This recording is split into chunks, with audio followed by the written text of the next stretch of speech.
is a presentation of Fox Sports. We are Buffalo. We are Minnesota.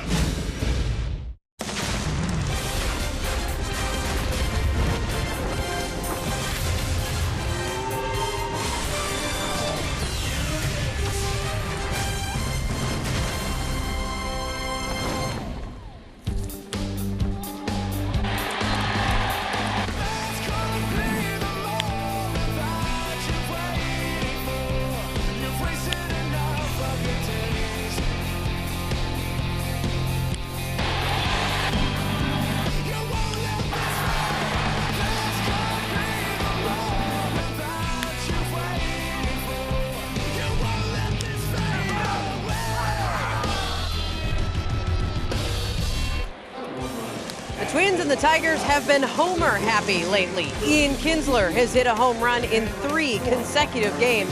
JD Martinez, same thing. He's also hit in 5 of his last 9 games. And for the Twins, Miguel Sano has connected in back-to-back games. He now has 7 homers this season. It has been bombs away so far in this series. Will we see more fireworks in the finale today? Twins and the Tigers wrap things up this afternoon from Comerica Park. And trying to keep the ball in the ballpark today, it's Ricky Nolasco and Justin Verlander. Nolasco is still in search of his 2nd win of the season. Verlander had some struggles early, but he has been very good in his last 2 starts. Good afternoon from Detroit. One last time in this series, I'm Marnie Gellner. These last 2 games, the first 2 in this series, they have been anything but routine, and they have been highly impacted by the home run ball. Minnesota's been a part of some big home run games lately as well. In the last 7 games, the Twins have hit 12 home runs. They've allowed 15. The 27 combined home runs is tied for the major league lead with Tampa Bay over the last 7 days. This morning, Paul Molitor said it's a good sign when especially the young guys are showing their power for the Twins, but it's also concerning when the other team is hitting more than the Twins do, and Molitor said that is something that they are working on. One guy who is in a groove right now is Miguel Sano. 4 homers in his last 6 games. Dick and Bert on the Sano Doubters coming up next.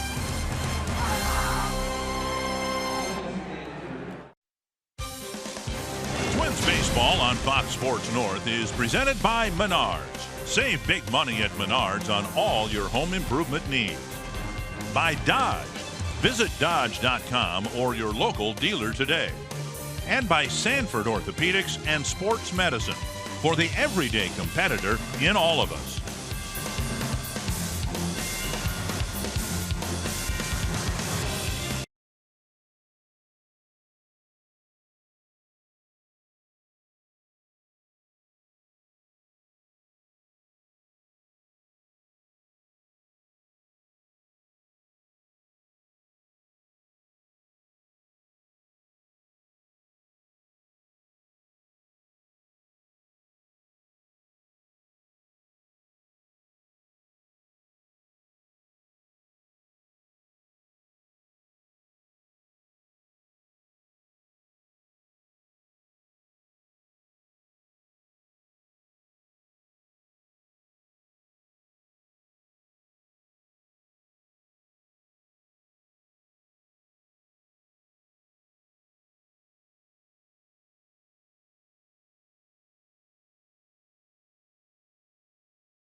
His ability welcomes worship. Deep to left field. A towering blast. In less than one season, he's owned the 60 feet 6 inches between rubber and result. With grit over glitter, muscle over grace, purpose over polish. A drive to left center field. The legend continues. I didn't think a human being could hit a baseball that far. We watch, we stare, and we talk. I don't think anybody's close to Sano's power. Beast of a man. Very loud when it comes off his bat. There's a lot to say, and there's a lot to see about Miguel Sano. He not only hits them out of the park, he hits them a very long ways. In fact, the longest distance to home runs since he entered the American League last year, and he's on a bit of a home run tear right now. The Twins are hoping to get some power from Miguel Sano as they hope to win the final game here in Detroit. We welcome you to Comerica Park. Good afternoon for baseball. Dick and Bert with you for the series finale. And Miguel Sano giving the Twins lineup the type of power they have not had since Harmon Killebrew. Yeah, you know what? You look at this young man, only 23 years old. We saw him last year hit a lot of home runs, and they're tape-measured home runs. But over the last 6 ball games, he's starting to heat up. 4 home runs, 1 in Baltimore, 1 in Cleveland, and then 2 so far here in the first 2 ball games in Detroit. This guy has a lot of power. It's going to be fun to watch him mature as a offensive player, but what about his defense? You know, here's a third baseman in the minor leagues trying to learn right field. Well, he's adjusted very well, and then last night's ball game, what a great catch in the first inning on a line drive down that right field line. So overall, Miguel learning a new position, trying to feel comfortable out there. There's that catch from last night, and doing a very good job and getting better at it. No one is predicting a Gold Glove award for Sano in right field, but he can hit home runs with the best of them. Twins will have a tough task today, a pitching matchup between Ricky Nolasco and Justin Verlander.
Punch in the stomach loss last night. The Twins get to face Justin Verlander this afternoon as they hope to win the final game of the series and head home with a .500 road trip. Tough night, of course, for Paul Molitor and the Twins.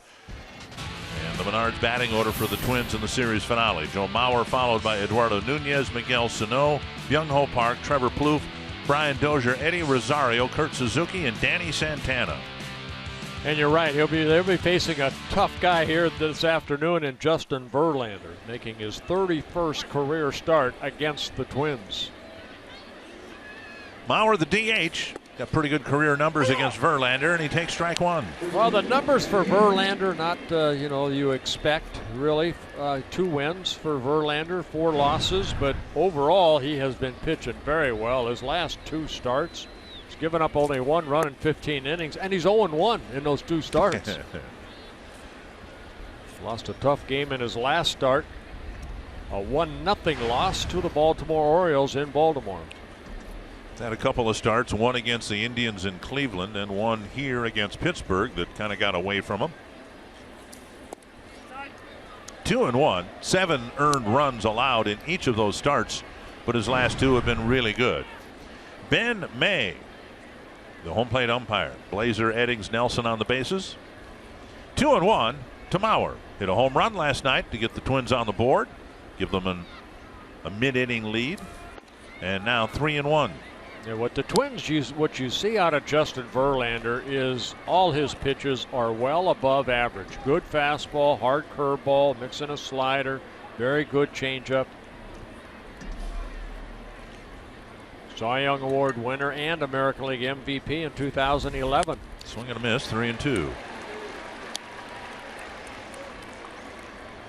That fastball clocked at 91, 92 miles an hour, and he's one of these guys, as the game goes on, that velocity will increase. 7 strikeouts away from 2,000 in his career. And Mauer fouls it away.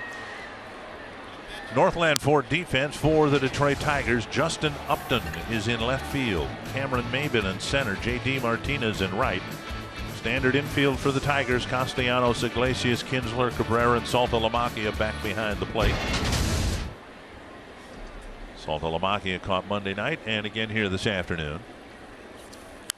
And another one fouled away. Mauer with 3 home runs, 24 hits, 68 at bats against Verlander. He's also walked 12 times.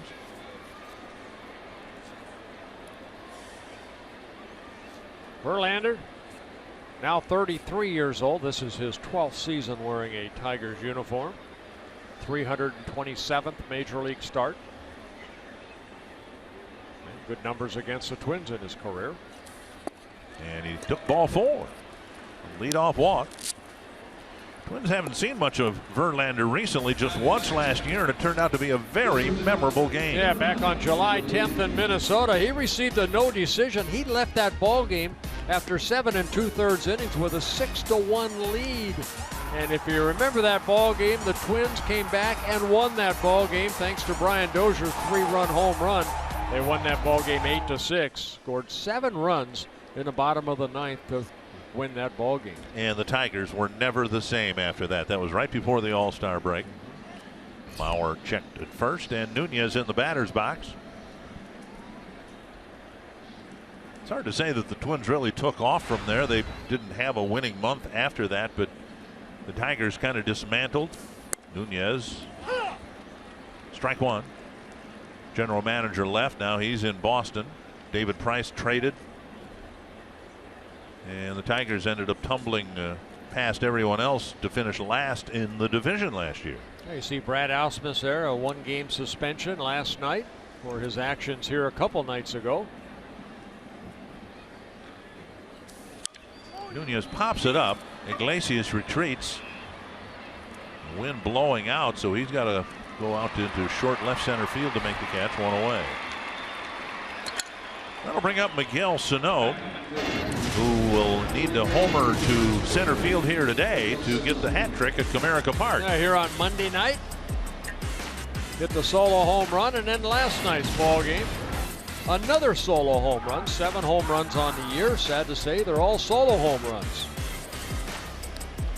All of them have been measured a long way. We are a month and a half away from Sano's anniversary date in terms of his big league arrival in early July.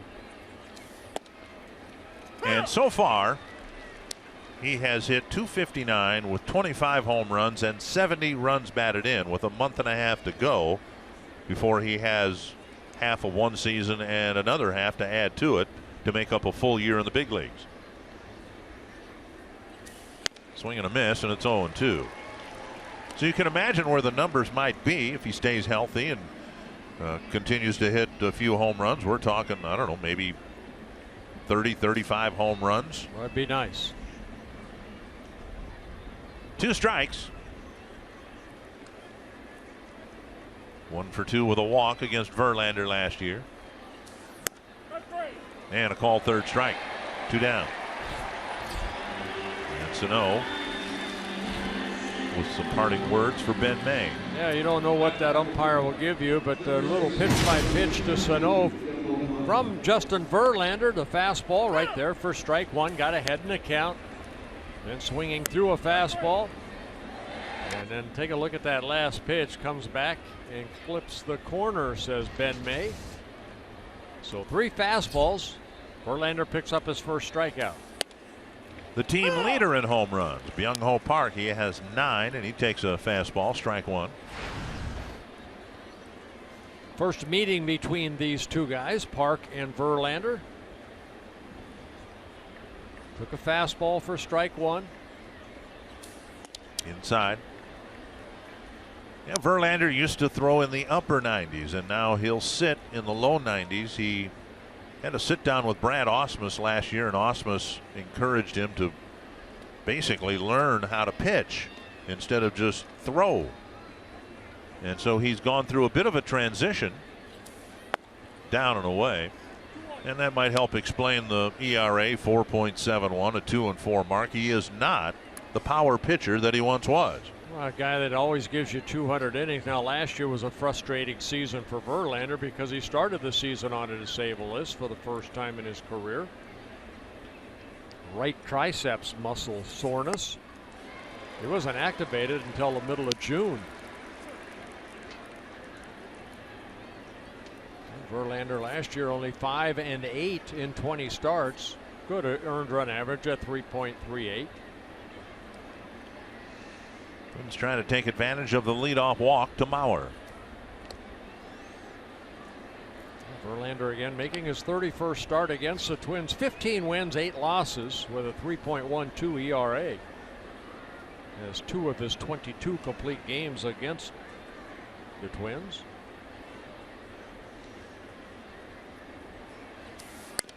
Checked his swing. And it's 3-2. Mauer will leave early, and Plouffe hoping for a chance here in the first inning.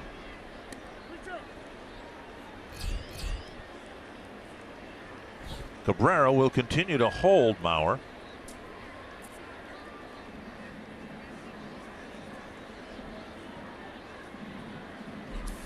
Swing and a miss. And for Verlander, career strikeout number 1,995. A scoreless top of the first, and now Ricky Nolasco will take the hill for the Twins.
game suspension in last night's game, back in the dugout. And the Menards batting order for the Tigers looking very similar. Same lineup, in fact, that we had on Monday night, with the exception of Victor Martinez, who was a scratch about an hour before game time. So Castellanos moves up to the cleanup spot. Upton fifth. Moya inserted in the DH spot. And they'll all be facing Ricky Nolasco, who will pitch against the Tigers for the second time this year. Yeah, and his first time on May 1st, a no decision in a Twins 6-5 loss. And Nolasco 2-1 over his career against the Tigers. Nolasco making his 8th start. Only 8 walks in 44 1/3 innings with 37 strikeouts. 1 strike to Kinsler. And the second pitch hammered foul from Nolasco. Having watched Kinsler swing at that first pitch fastball throughout this series, gave him a breaking ball for a called strike and then came in with a fastball. Quickly it's 0-2.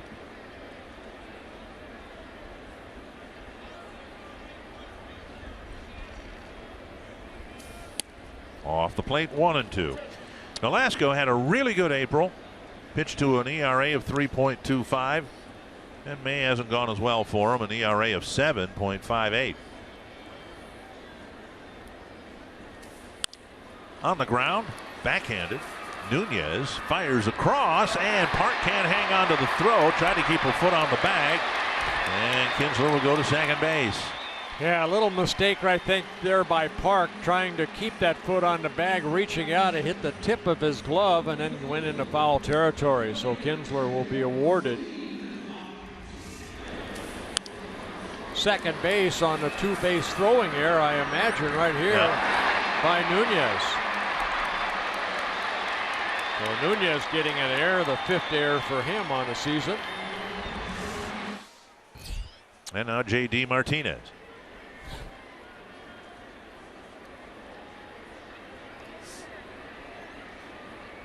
Dozier trying to keep Kinsler close at second.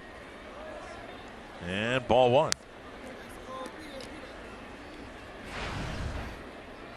Kinsler and J.D. Martinez doing a good job in the last few ball games. They each have homered in each of the last 3 games. The finale in Baltimore and the first 2 games here against the Twins. Yeah, and last night's ball game in the 7th inning, they hit back-to-back home runs. And up and in, 2-0. Nolasco making his 7th career start against the Tigers, his 5th here at Comerica Park. Both his wins coming here. He is 2-1 with a 4.32 in his career against the Tigers. 2-0 pitch bounced foul.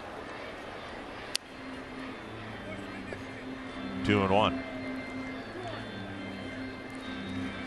Julio Daniel Martinez, 28 years old. A good pickup for the Tigers when the Houston Astros let him go after spring training, during spring training of 2014. We've talked so often about how, because we've had so many young players up from the minor leagues, and now it takes about 1,000 at bats. Pretty smart play by the Tigers, because they let Martinez get those 1,000 at bats for somebody else. Then they picked him up and he was ready to hit.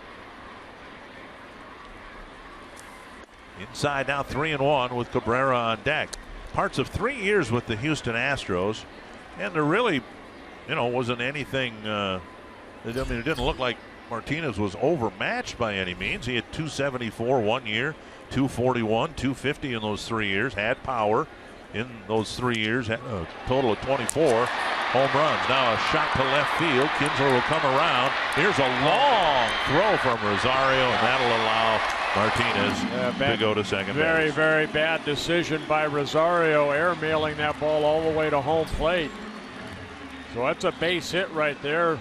Kinsler was going to score because Rosario was shading him a little bit toward right center, or excuse me, left center.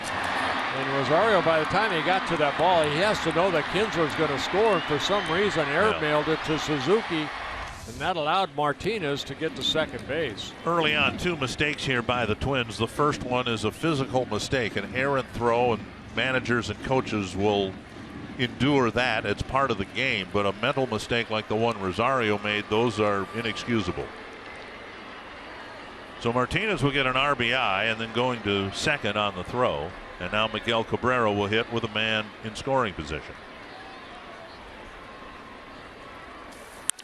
Watch out. And somehow Dozier was able to pick up the baseball, being screened first by Nolasco, and then second base umpire Doug Eddings. That was a better play by Dozier than it appeared, because he had to have lost sight of the baseball. Now Cabrera trying to advance the runner, taking it the other way. You can see Dozier, the third man to get that baseball and get the out. The value of what Cabrera just did. Now here's Nick Castellanos, and the Twins have to bring the infield in. Twins had a similar spot early in the ball game last night. In fact, in the first inning, and the second inning, I should say, and never moved Trevor Plouffe from second base. Yeah, you bring the infield in because a couple reasons. You want to cut down the runner, but also who's your opposing pitcher. Verlander been pitching good. You don't want to give up any runs early, more than you have to. Yeah, you know what? You look at Cabrera's at bat. He had the intention of hitting the ball up the middle the other way to advance the runner. That, even though he's, a 4-3 putout, that's a good quality at bat. Told the story before, in 2005, when the White Sox jumped out of the gate and were scoring early in ball games regularly, went on to win the World Series. I knew they had it going when I saw Frank Thomas do that. Frank Thomas, with a swing, just wanted to get Scott Posednik over to third base. And when your star players do that, everybody buys into it. Yes. Tap foul, and it's 1-2. Well, Nolasco would like to get a punch out right here. Northland Ford defense for the Twins, and you've already seen Rosario in left, Danny Santana in center, Miguel Sano in right, Plouffe, Nunez, Dozier, and Park the infielders, and Suzuki behind the plate. Nolasco's strikeout pitch has been that breaking ball that right-handed hitters will chase. Castellanos having an outstanding year, leading the American League in hitting. Suzuki wanted a curveball. He went to the fastball. Oh boy, good pitch. That two-seamer coming back. It looked like it caught the outer half of the plate. Take a look at this. Yep, good pitch. Perfect spot. 2-2. Now you might see the breaking ball. Suzuki creeping away. And it is. So a big strikeout for Nolasco as he chases that breaking ball. Bring up Justin Upton. He missed with the fastball for a strike, but then comes in with a breaking ball. And Castellanos, not a very good swing. Here's Justin Upton. Off to a very slow start in his first year with the Tigers. Has 9 hits against the Twins, however, this year. The Tigers have won the first 5 meetings. Check swing, strike one. It's obviously the Twins have gone off to a horrible start, but they have won 2 series against the Indians. The Indians have swept the Tigers twice, and the Tigers are 5-0 against the Twins.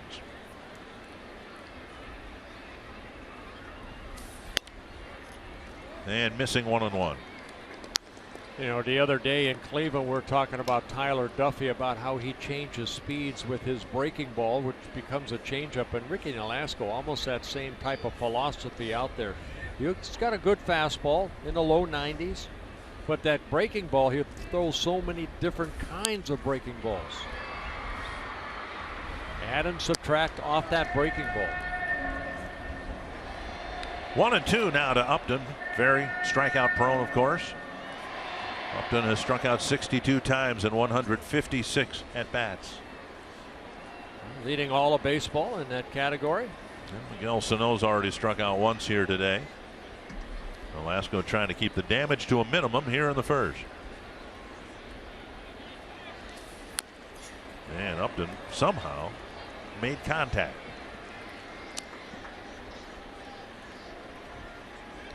Upton faced Nolasco when he was with the Diamondbacks and the Braves, and Nolasco was with the Marlins and the Dodgers. 17 at-bats. Upton has 5 hits. He has struck out 5 times in those 17 at-bats against Rickey. Go fastball in. Got him looking. And Nolasco pitches around a couple of mistakes, gives up an unearned run, and it's 1-0 Detroit.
Ballpark. Justin Verlander is a very accomplished pitcher. He's won the Cy Young Award, MVP awards, thrown 2 no-hitters, and he also reached a career milestone a week and a half ago. On Mother's Day, he struck out the Rangers' Prince Fielder for strikeout number 1,981 of his career, which moved Verlander into second place on the Tigers' all-time strikeout list, past our good friend, Happy Jack Morris. Verlander is now 5 strikeouts after this afternoon's couple of strikeouts in the first inning. He's 5 away now from 2,000 career. Dick and Bert. Yeah, thank you, Marty. Yeah, Mickey Lolich, the all-time Tigers strikeout leader with 2,679. Trevor Plouffe to lead off the second. First pitch popped up near the Twins dugout. And a quick catch by Cabrera for a quick first out. 1 down, that'll bring up Dozier. Well, it seems like Verlander's been around forever, and he's yet to strike out his 2,000th batter. So that, of course, reminds us 3,000 strikeouts. That's a lot of strikeouts, and you finished with what, 3,701. That one was the toughest. That last one, I would have kept the ball if I'd known it was my last one. I always remember Harmon used to say, people ask about, I knew you were going to say that. How did it feel to hit your last home run? He said, well, I didn't think it was going to be my last. Dozier with a 1-hopper fielded by Iglesias, and a quick second out. That'll bring up Rosario. Well, we talked about the Cy Young Award winner, but you can see, since the last 3 seasons haven't been Justin Verlander-like. But again, he started last year on a disabled list. That right arm was bothering him a little bit. But he's always been a strikeout pitcher. Rosario will bat. Toyota Key stat with Verlander's career breakdown. Here's Rosario with 2 quick outs in the second. One other note on Harmon's last home run. The irony is it came against the Twins while a member of the Kansas City Royals. Twins got a leadoff walk from Verlander to Mauer, and now he's retired 5 straight, and it's 1-1.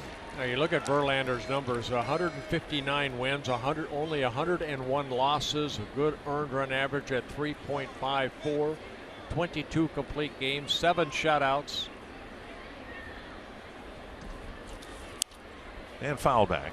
2,161 innings pitched coming into this outing. Less hits allowed. Averaging about 2.7 walks per 9 and about 8.3 strikeouts.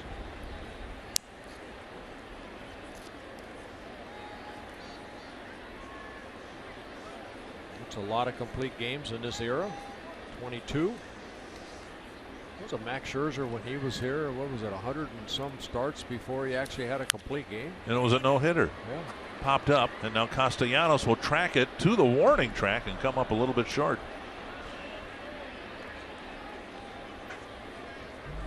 One and two to Rosario.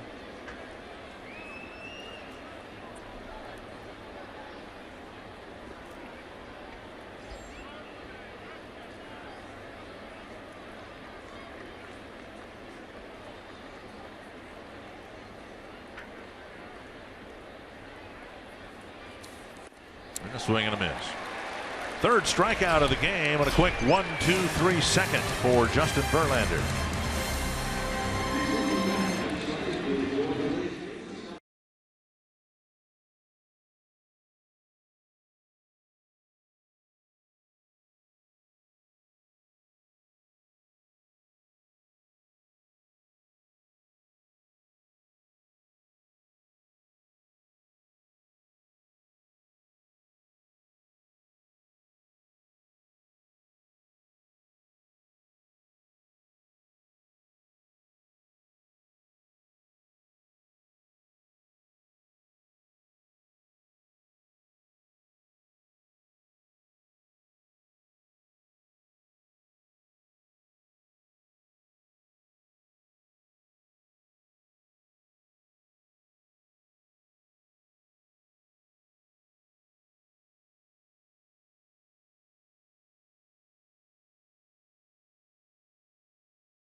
Baseball brought to you by T-Mobile. News and notes from around baseball. Clayton Kershaw, after last night's game, has now picked up 88 strikeouts while walking 4 men. Isn't that something? Isn't that incredible?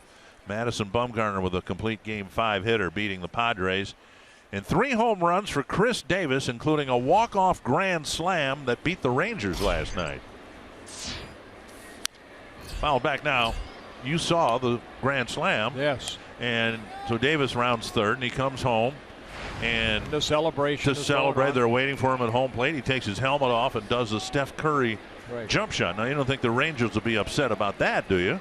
No, not at all. Okay. Not at all. Just want to make sure that there's not going to be another brawl with the Rangers.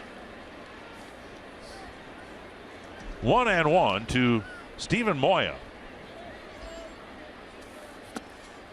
1-2. Moya, a big man. Picture Dave Winfield as a left-handed batter. And he has hit a little bit as of late. Had a good series against the Orioles, and so the Tigers sent down Anthony Goes and not Moya. And now they're trying to find some opportunities to get him in the lineup, and today he was inserted with Victor Martinez getting an extra day off because the Tigers as a team have tomorrow off. Well, I managed the World team in the All-Star Classic at Target Field, and Moya was on that ball club from Puerto Rico, and he took batting practice, and it was like, wow, this young man is strong. They list him at 6'7", about 260. Only 24 years old, from Puerto Rico.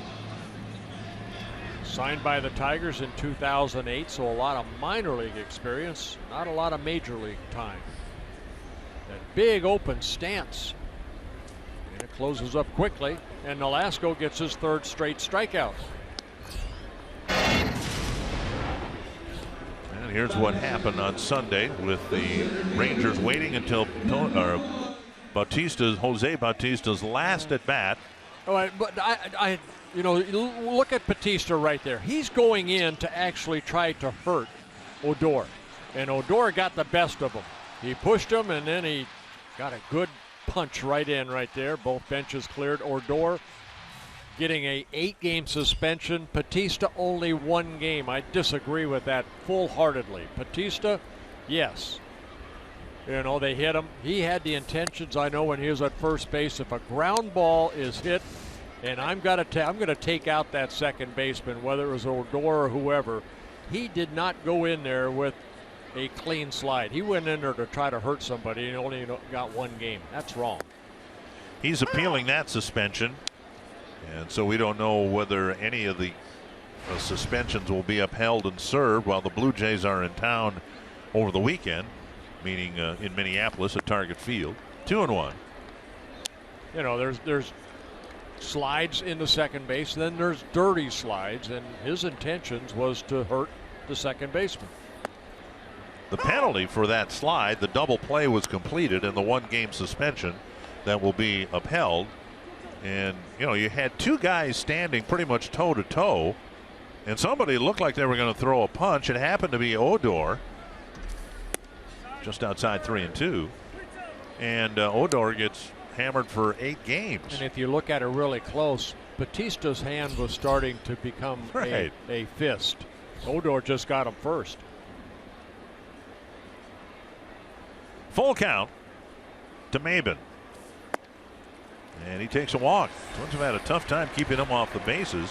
4 for 6, a couple of walks now, and he's aboard with 1 out. Yeah, Maben got on here on Monday night in his first game back as a Tiger, stole a base. Last night, got on base, stole a base. So I'm sure his intentions here against Ricky Nolasco try to get to second via the stolen base. First walk for Nolasco.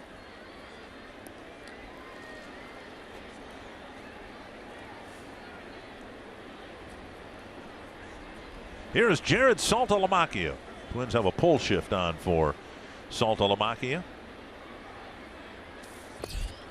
And outside, ball 1.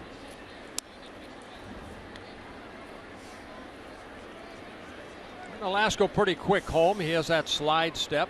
Try to keep Maben at first base close. 2 stolen bases against him in 3 attempts.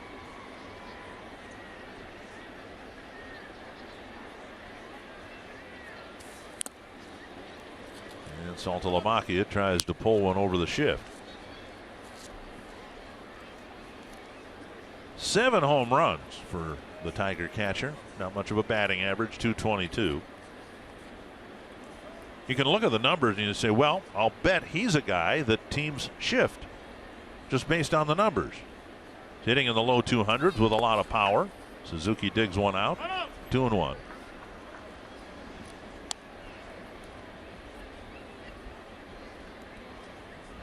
Good block right here by Suzuki on that break, or it looked like a changeup.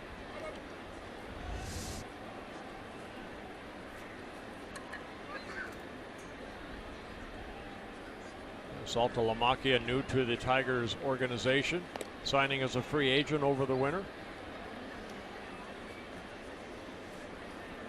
Most of his contract, signed that long contract by the Marlins that let him go, so they're paying most of his salary.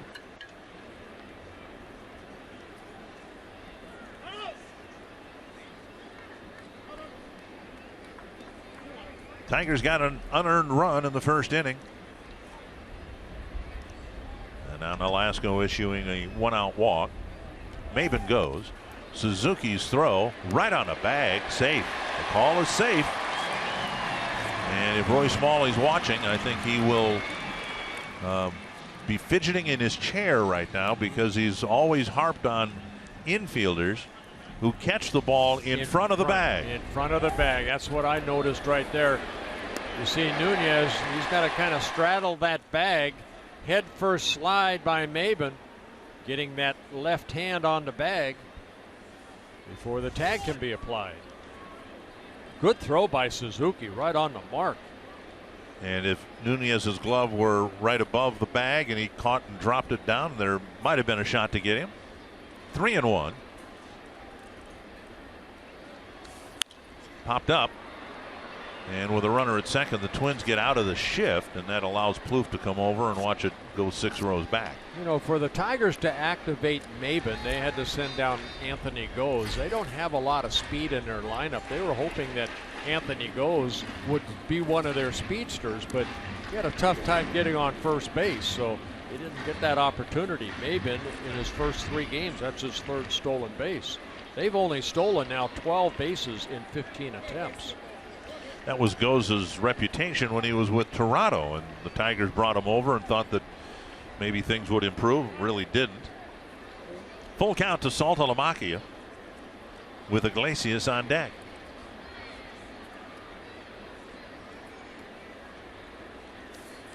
And an awful swing and a strikeout, and Velasco has 4 of them already. Good moving fastball down and away. Strikeout number 4, as you mentioned. Behind the Roar is your all-access pass to the world champion Minnesota Lynx and the quest to defend their WNBA title. Get behind-the-scenes access to training camp, special events, and the home opener. Minnesota Lynx Behind the Roar, Friday at 10:30 p.m., only on Fox Sports North. Yeah, go Lynx. And that's under the assumption that our game Friday night and the postgame will be done by then. We hope that's the case. But games are running a little longer this year, 7 minutes longer than they did last year at this time. Understand the commissioner's a little upset at that. I think what he has said, the biggest culprit he feels is hitters who aren't really staying in the box and doing all the things they've been asked to do and did a nice job of last year. I blame it on the umpires. They're not calling enough strikes. Well, that's a separate issue. Most people around here, around the game this year, think that the strike zone is as inconsistent as it has been in many, many years. I said that, back in April. I just think the inconsistency of the home plate umpires calling balls and strikes have not been good. And a pitch up and in, an off-speed pitch, 75 miles per hour, and it's 1-2. And I don't know if it's the Fox tracks or what it is that those umpires get judged right after the ball game. But I'm from the old school, believe me, and I know that every umpire has their own strike zone. Up high again, 2-2. I know there's a standard, from the letters down to the kneecaps, whatever it is, and then of course east and west, but some umpires will give you a little more west than east. It just seems like not just with ejections, but there's been more disfavor from hitters, pitchers. Fouled back.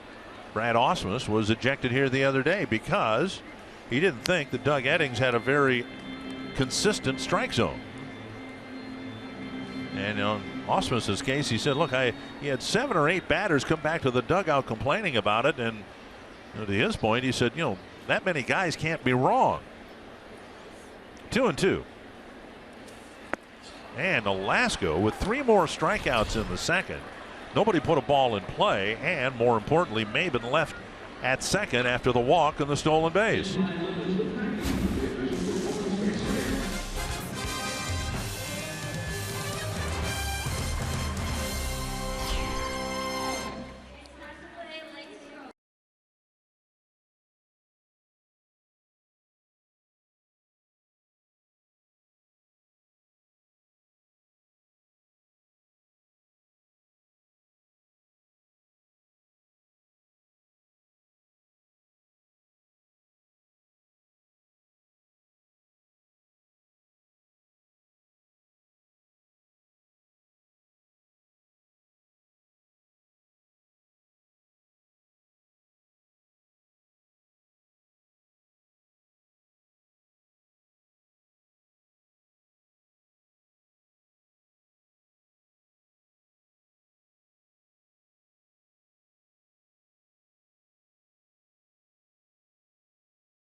involving Phil Hughes being taken out of the ball game in the 7th inning, and we covered it thoroughly on our post-game show, but comments were made. Maybe some fans weren't aware of what the reasoning was for the pitcher being removed. Here's a ground ball base hit for Suzuki, and the Twins get their first hit against Verlander on the first pitch of the 3rd inning. That'll bring up Danny Santana. Well, Phil Hughes came out and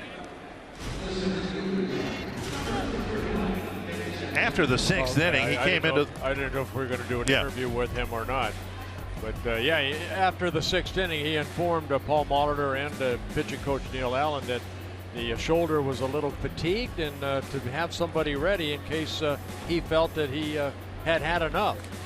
And after the triple by Cabrera and the sacrifice fly by Martinez and a 2-1 lead, Phil Hughes decided that was enough. I disagree with that thought, but I'm not in his shoulder, so I don't know. Well, in defense of the manager and the pitching coach, if a guy comes off the mound and says my shoulder's feeling fatigued and I don't think I can go much farther, I don't know what you are supposed to do as a manager or a pitching coach.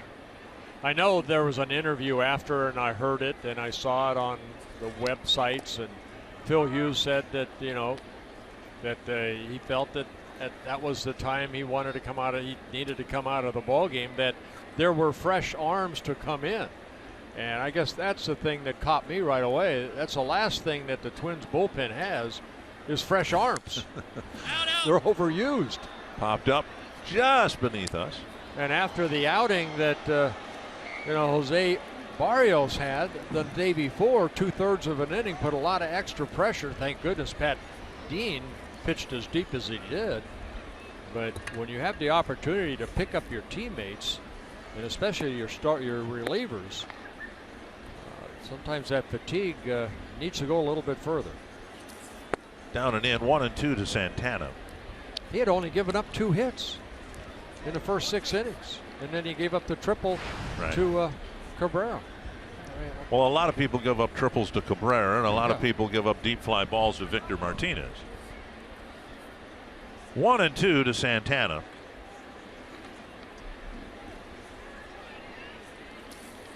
And a swing and a miss. Santana strikes out, 1 away. Strikeout number 4. So Verlander creeping closer and closer to 2,000 in his career. Did you keep the ball from your 2,000th strikeout? 2,000, yes, I did. I did, and also my 3,000. But I didn't keep the last one. Because you didn't know it was going to be your last one. Here's Mauer, drew a walk his first time up.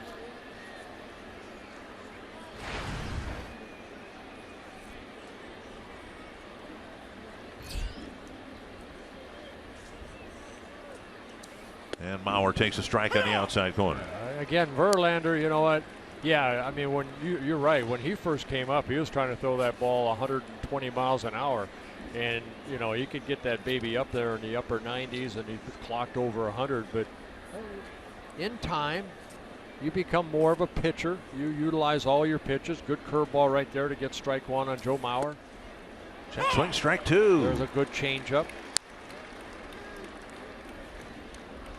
Verlander had that 1 year that I'm trying to remember. It was 2008 when he won 11 and 17, and they said he was working on his changeup almost the whole season. And they said after the winter, that winter, he just decided just to go back to what got him there, and that was his fastball.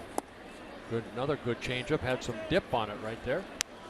But this is, I mean, what we just have seen in this at bat, with a lot of off-speed stuff to Mauer, is something that would be incomprehensible from Verlander just a few years ago. Right. But, you know, he, like everybody else, is getting older, and I think he wants to keep pitching for another 8 to 10 years, and he'll have to at some point make the transition.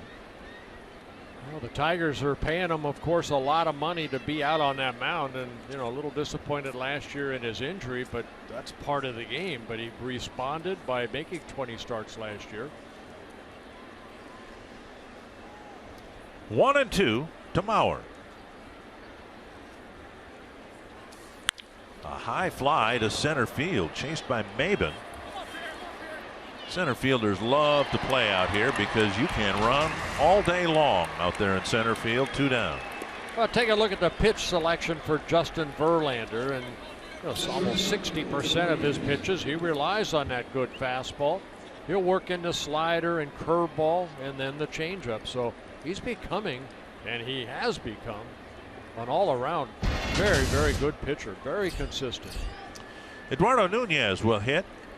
Nunez popped up to short his first time up. Actually, the ball caught by Iglesias in short left center field, and it was Nunez's throwing error that allowed the Tigers to get a first inning run. Yeah, clocked as high as 94, as low as 76. Ball one. Eduardo Escobar, the starting shortstop on opening day, is down in Florida, and he's going to be playing some games over the weekend in the hopes that he might be able to rejoin the team on Monday. Paul Molitor said today that he still expects Nunez to get plenty of playing time, whether it be at third base or second base. Yeah, Escobar went on to disable us back on May 7th with that left groin injury. 1-1 to Nunez. And a base hit right field. And Suzuki will hold up at second base. Nunez continues to hit, but continues to spray the ball around the field for hits. Yeah, it's a good piece of hitting right there. It almost like he let that ball get deep into the strike zone and then just went the other way with it. See the fastball? You watch the reaction of the hitter, and Nunez basically stepping right toward second base, and that barrel of the bat went that direction. So using the whole field, as you mentioned, Dick, 13 hits to left, 15 to center, and now 7 to right. And the Blue Jays will look at that, and they won't shift Nunez because of that. Early in the season, some teams were shifting Nunez, and he got a few ground ball base hits to the right side, so they're playing him pretty much straight up now in the infield. Here's Sano. 2 on and 2 out.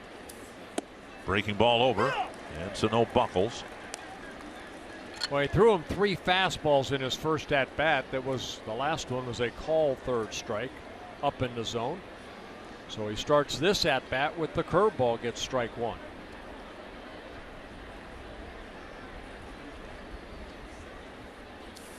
Outside, 1-1.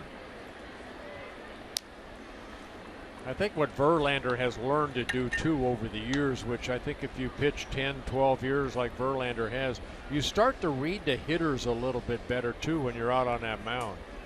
You can kind of see the reaction of what a hitter does and doesn't do on a certain pitch. Like the first curveball, the buckle. On the outside corner, 1-2. Good fastball there.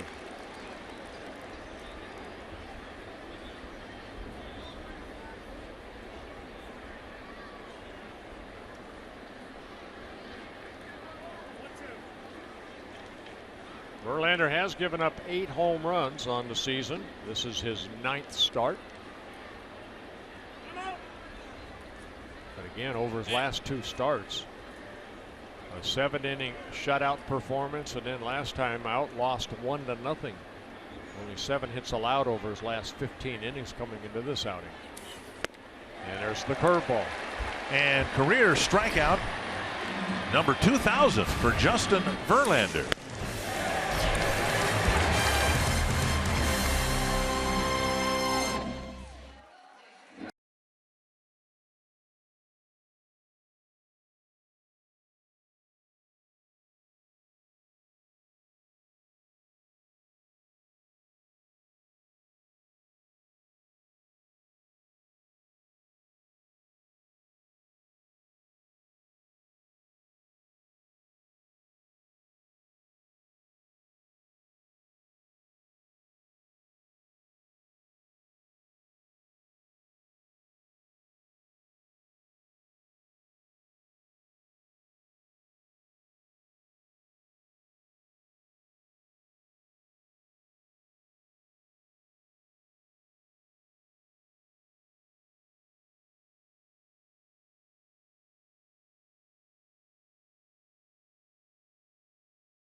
By CenturyLink.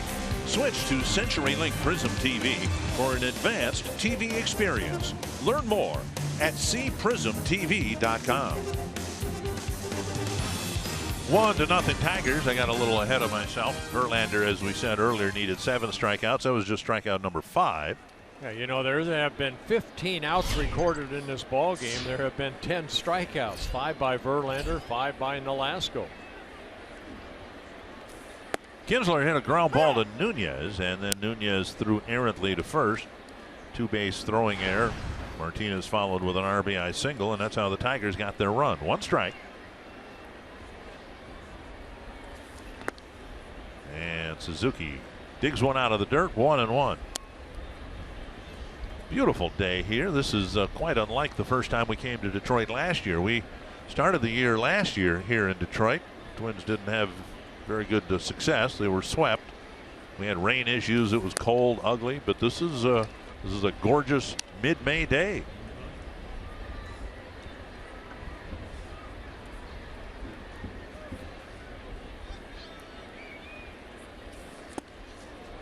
And Kinsler tried to go Adrian Beltre there. He went down to a knee with a swing.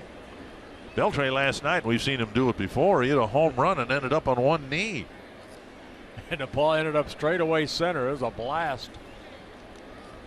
Well, they were teammates at one time with the Rangers. 8 seasons Kinsler wore a Ranger uniform in his 3rd season with the Tigers. And now off the plate, 3-2. Here's a good pickup. Good pickup for the Tigers. Good leadoff hitter. 33 career leadoff home runs. He hit one here on Monday night against the Twins. And Barrios popped up, it'll reach the seats. And Fielder had an injury-plagued first year with the Rangers. He's been an addition for the Texas Rangers. A good trade for both sides. Kinsler, a 4-time All-Star, 3 with the Rangers, and then a couple years ago, an All-Star for the Tigers. High fly center field, and Santana drifts over. 1 down. Well, other than the unearned run in the first inning against Ricky Nolasco, he has been outstanding. 5 strikeouts, allowed only 1 hit, and that's a J.D. Martinez that scored the unearned run. Well, working in all his pitches, and again, the breaking ball. There's a good fastball right there with movement. The harder breaking ball.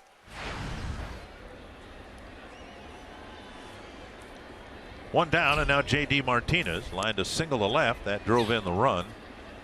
Kinsler scoring from second base. 1-0.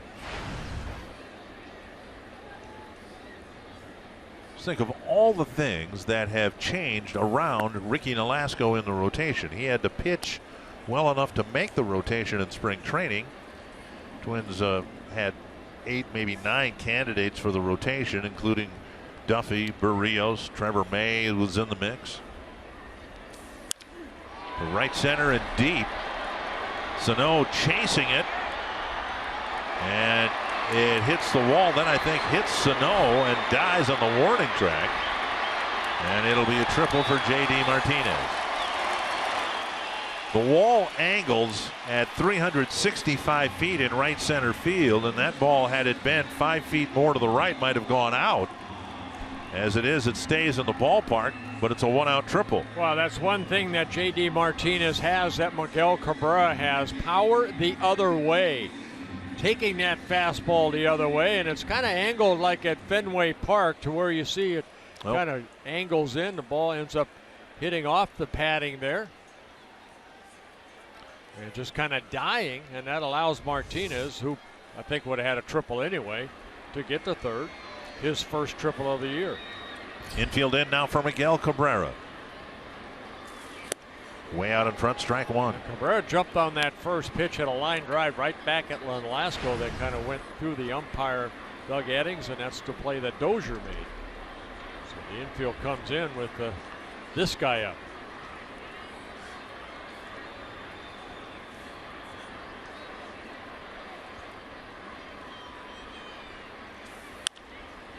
Two strikes. May 19th is Star Wars night at Target Field.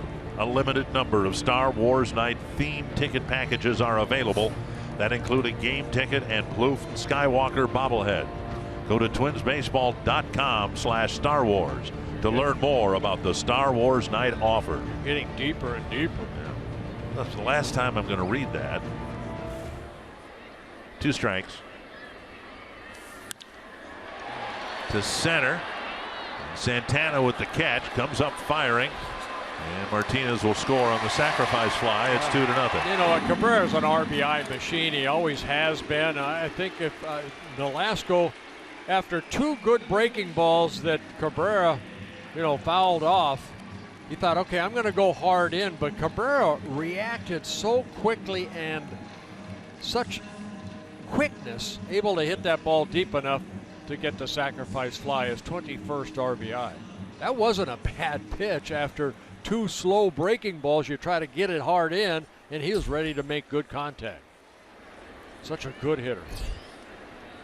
Castellanos with the bases empty in a 2-0 game. An unearned run, now an earned run.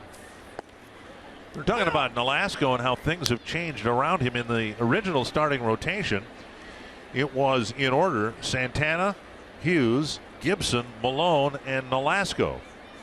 Gibson's on the disabled list. Santana was on the disabled list. Hughes had to pull himself out of the game with 75 pitches last night, and Malone is down in Rochester. So Ricky Nolasco, in terms of starting pitching, he's been the least of the Twins' concerns. If you're Neil Allen, the pitching coach, you're going, what the heck is up? Because we came out of spring training, everybody was healthy. You sent down a couple guys that could have made the club. Right. And, all of a sudden now you're looking for that 5th starter or 4th starter. But it's a game of baseball, and you have to roll with the punches. 1-2. That's Batista. Base hit, left field. Castellanos will round first, head for second. Here's Rosario's throw, and it's a strong throw, but off target. And Park there to back up the throw that got away from Dozier at second base. We've seen Rosario last year regularly. Wasn't just that his throws were accurate, but they were throws after running to field a ball, whether he was going right or left. His accuracy was extraordinary, and this one sailed on him a little bit. It's a double. Well, the breaking ball stayed middle down, and Castellanos, good play right here, and a good decision by Castellanos. There's 2 outs. Make that outfielder throw you out. You can see the throw offline. So he's at second base with 2 outs. Now Looper to right. Dozier makes, no, he doesn't make the catch. And then the ball rolls by Sano, and another run will score. It looked like Dozier got there but fanned on it, and it's 3-0. Yeah, we'll see how they rule this. It looks like a ball that should have been caught. Right off the end of the bat, Dozier right there reaches out but doesn't make any contact with the ball. The ball had some spin on it. He never got leather on it, I don't think. No. You can't get him a hit, can you? Might be 2 errors on the play. One on the second baseman for not catching it, and then Sano overran the ball. Well, they rule a base hit, an RBI, and then the error on Sano. That ball's got to be caught, I think. Yes, it does. Nolasco has not been pitching with the best of luck so far. And the pitch count up there, 63 pitches for Ricky Nolasco with 2 outs here in the 3rd. 1 strike. And now loop the other way. Not been a good start to this game. The Twins had a couple of misplays in the 1st inning. Yeah, 20 in the 1st, 23 in the 2nd, 20 so far here to try to get the final out here in the 3rd. When you're playing bad baseball, your record isn't very good, and then you have a sloppy game. Boy, that's got to eat at Paul Molitor and his staff. Moya strikes out, and Nolasco says, fine, I'll do it myself. Gets a strikeout, a couple of runs for the Tigers, and they lead it 3-0. Young Ho Park will hit for the Twins when we come back.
and Ford dealer today.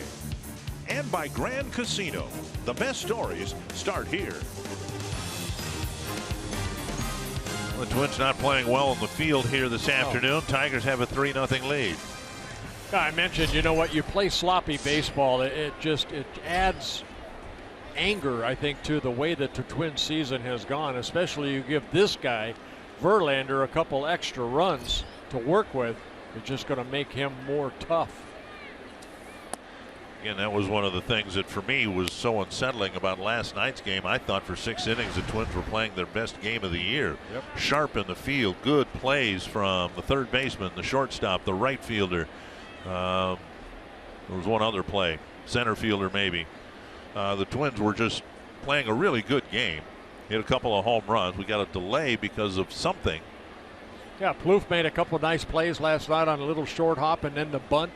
Polanco made a nice play in the hole. Yep. Sano in right field. Yep. And I guess Santana chased one down in the gap too. Park, Plouffe, and Dozier in the 4th inning. Swing and a miss. And it's 1-1. So of the 28 losses so far, that one last night really stung because the Twins were looking like a pretty sharp baseball team for most of the game. Well, I'm going to say it. That ball that Upton hit, that ball has to be caught. Dozier has to catch that ball and stay on his feet. Didn't appear that he needed to dive to make the catch and end the inning. Right. 1-2.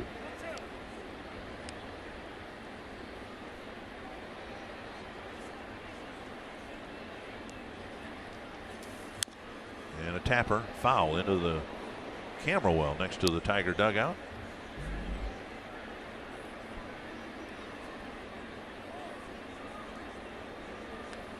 In a season where virtually very little's gone right for the Twins, this is one signing that appears to have paid off for the Twins. Popped up, and Cabrera drifts across the line, tracking it for the out. One away.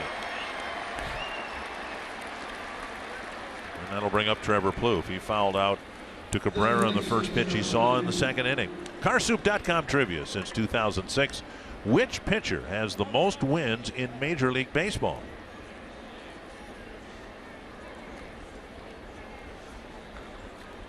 Could be that guy, couldn't it? Could. Well, Justin Verlander did. That was his first full season with he won 17 ball games. Ball one. He's the American League Rookie of the Year that year. 6-time All-Star Verlander.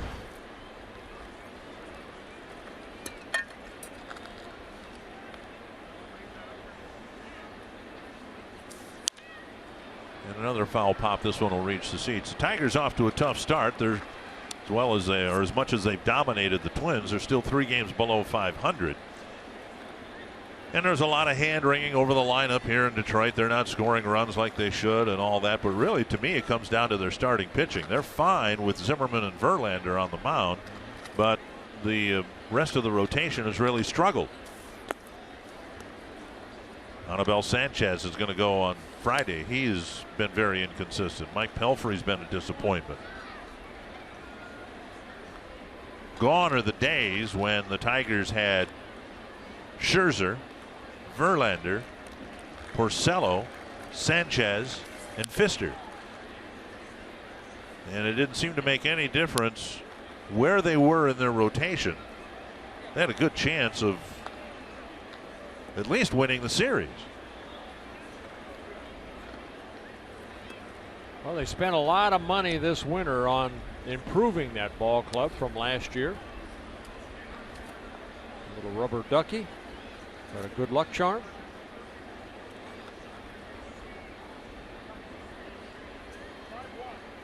Two and two to Plouffe. And strikeout number 6. So Verlander 1 strikeout away from 2000. 2 down in the 4th. I'll bring up Dozier. In support of May is Mental Health Month, Fox Sports Supports is proud to team up with NAMI, the National Alliance on Mental Illness, and their commitment to improving the lives of families and those affected by mental health conditions. Learn more about how to be stigma-free and visit foxsportsupports.com. Dozier goes after the first pitch, fouls it back. Grounded to Iglesias on the first pitch of the second inning. Yeah, that strikeout 1,999 of Trevor Plouffe. That ties him with Billy Pierce. Imagine ending your career, needed one more strikeout.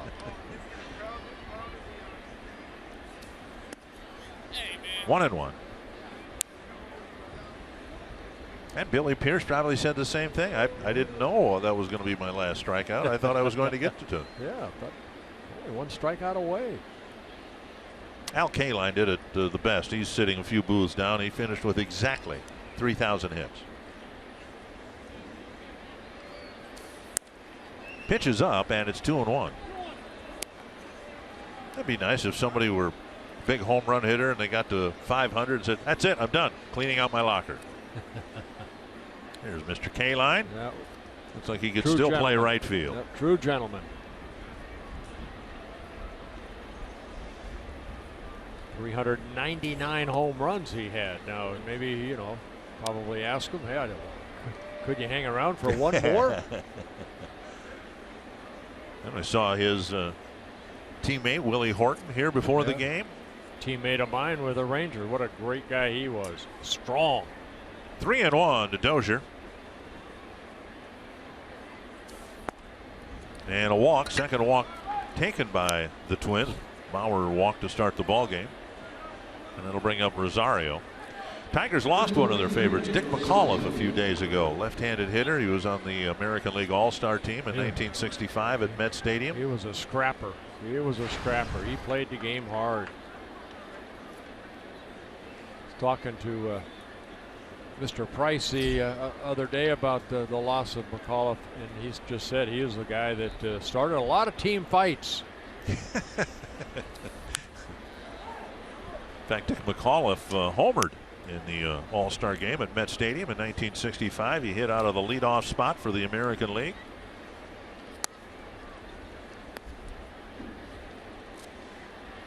One strike to Rosario.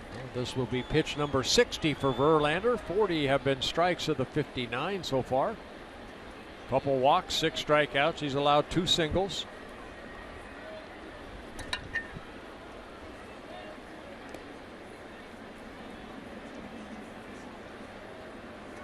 And Cabrera keeps the baseball and waits for Dozier to stand up on the base, hoping to put a tag on him and get the third out that way.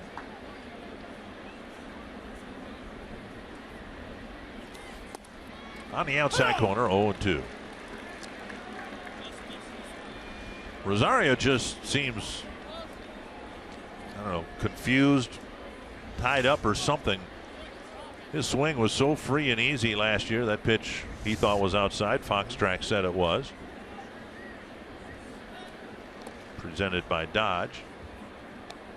But he just doesn't seem like the same hitter that he was a year ago.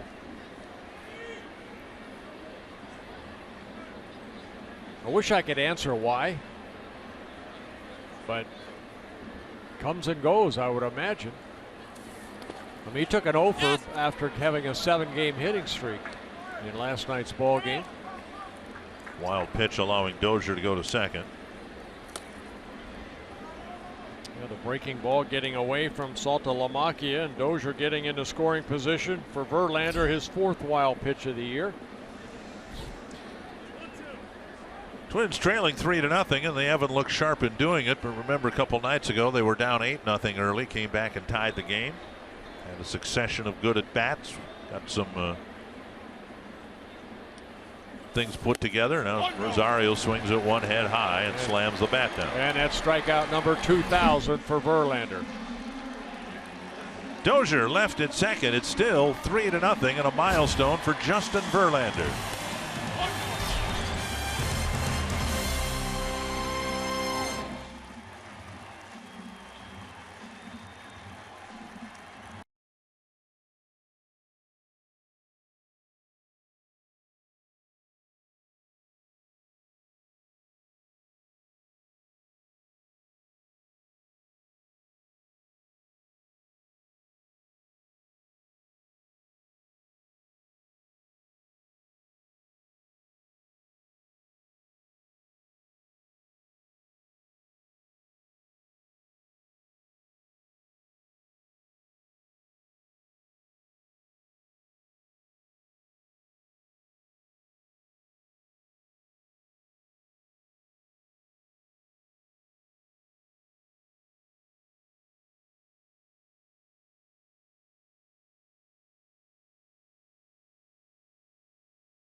Fourth inning.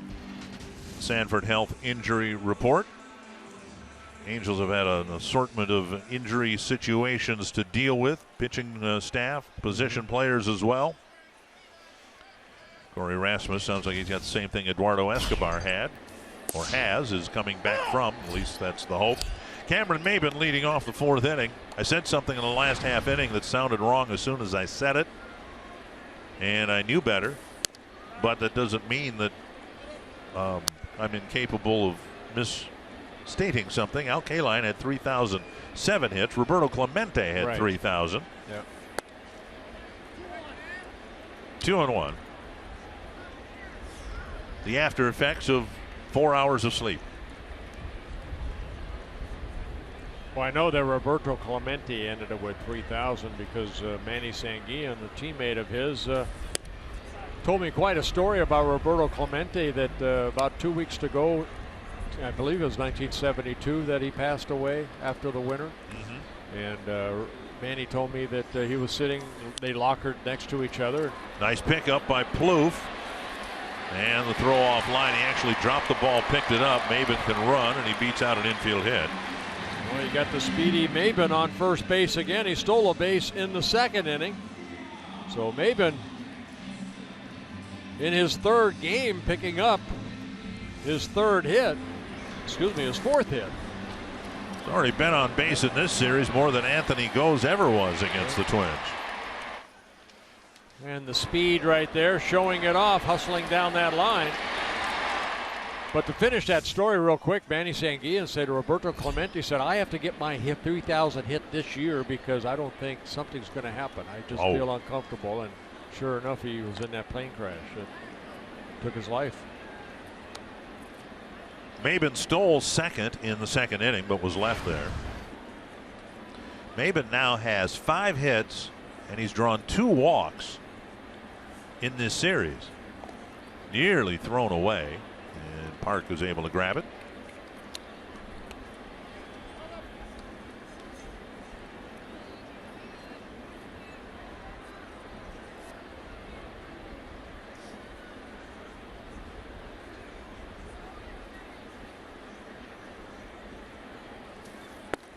Way out in front, strike one.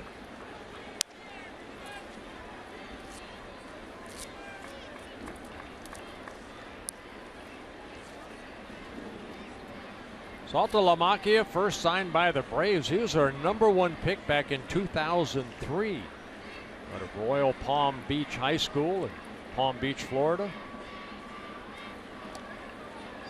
Closer play at first.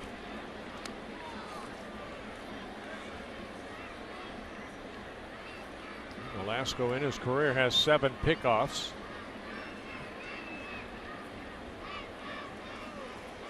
And that ball does get away. And all the way by the tarp. And Maybin can fly to third base. A couple of close calls along the way, and finally one is thrown away. Third error of the ball game for the Twins. So I was going to say, third error. My goodness. That's what speed can do sometimes. And Velasco trying to make a perfect throw. Maybin diving back into the bag. The ball gets away from Park.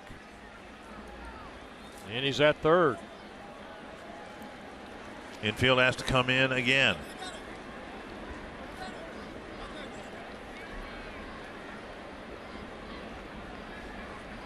Velasco able to strike out Saltalamacchia in the second inning.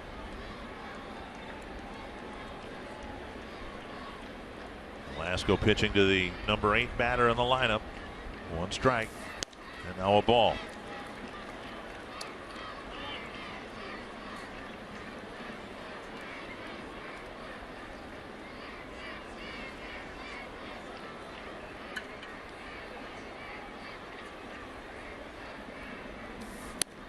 Two and one. Yeah, the pitch count mounting, 73 pitches. Should be 72.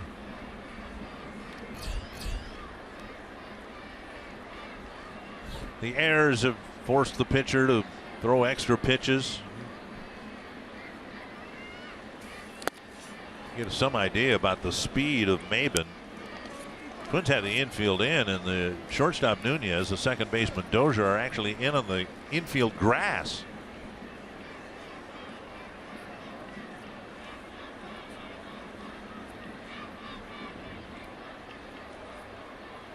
Two and two to Saltalamacchia.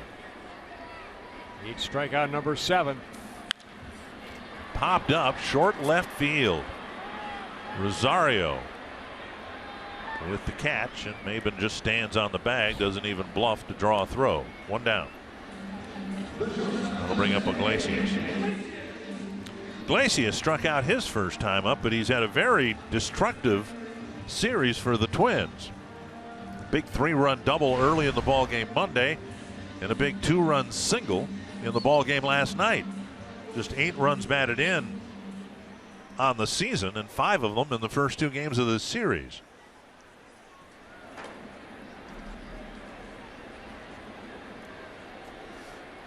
You got to watch a possible squeeze play here too. Ball 1.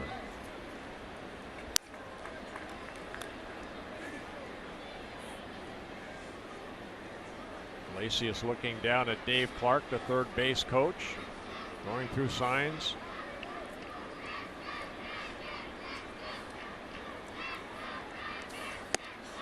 And a strike.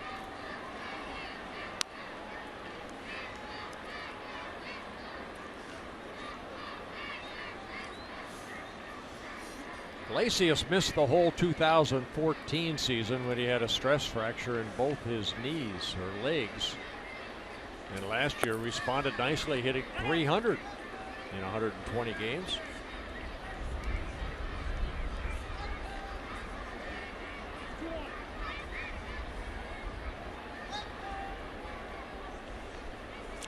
Two and 1.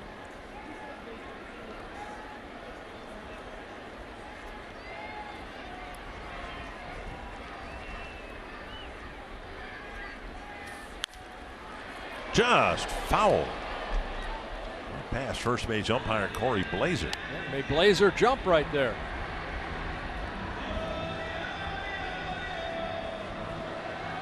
Only umpire that didn't get a turn behind the plate in this series. Get out of the way.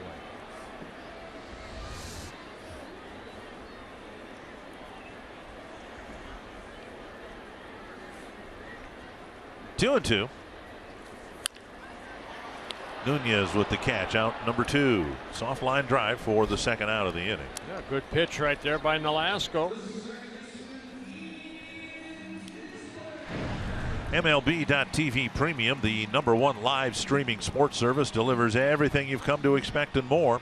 Watch every out-of-market game live in HD on over 400 supported devices. Includes a free subscription to At-Bat Premium, the #1 app for live baseball. Blackout and other restrictions apply. Visit MLB.TV for details. 2 down. And Nolasco trying to strand Maben at third base. Tough out in Ian Kinsler. Reached on an error in the first, hit a fly ball to Santana in the third.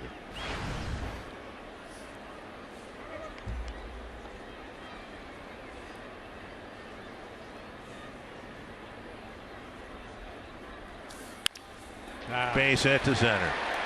And Nolasco is 1 out away from covering up for the leadoff single and the 2-base throwing error, and instead the Tigers get another run. You know what, as a pitcher, former pitcher, that frustrates the heck out of you after you battle to get Saltalamacchia to fly out to short left, and then you get the soft line drive with 2 outs. You don't want to make a mistake here, and it's a fastball left up, and Kinsler hits it right back up the middle. Picks up an RBI, his 23rd of the year on his first hit. J.D. Martinez with 2 hits already, an RBI single in the first, a triple, and a run scored in the third. You can make a case it's 4-0, but 3 of the runs should not have scored.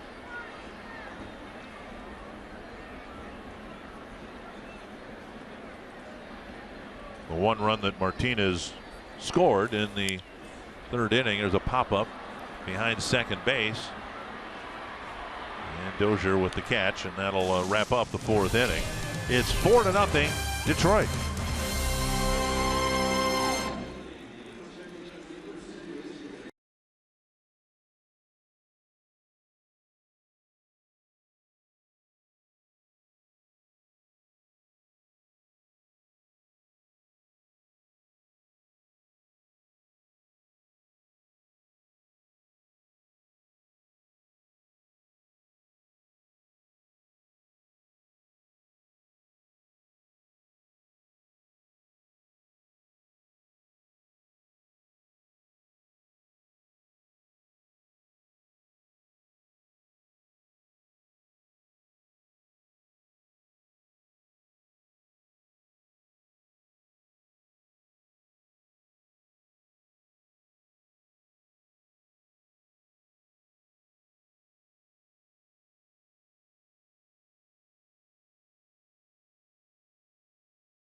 Tigers in front, threatening to sweep the Twins yet again. The Tigers, if they win today, will have swept the Twins twice already this year. The White Sox have swept them twice. Kansas City swept them once. The Twins have taken 2 out of 3 from the Indians in 2 different series. Yeah, I mean, that's it. I mean, you know, in the Central Division, Twins are 4-16, and all 4 wins have come against the Indians. The other teams in the division, Twins are 0-14 coming into today's play.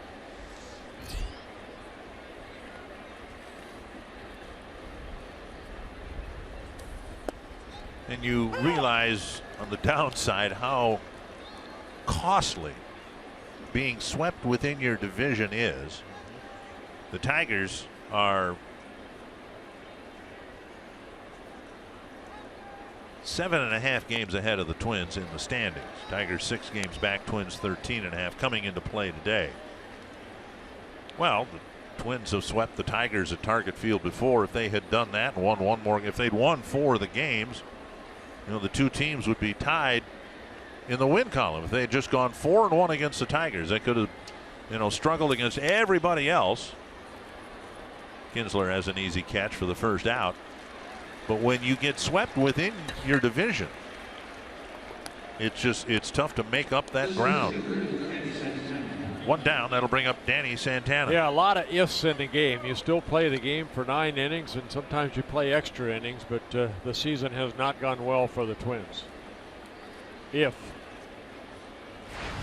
Santana struck out swinging his first time up.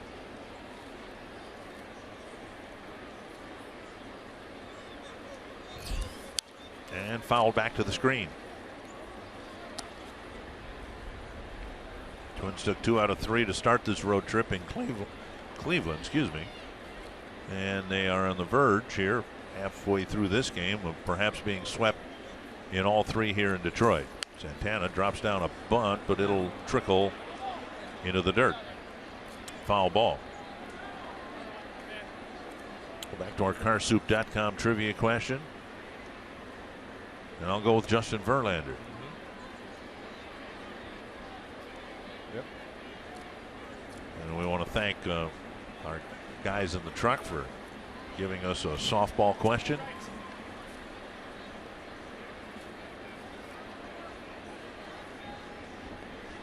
Day game after a night game. We appreciate things like that.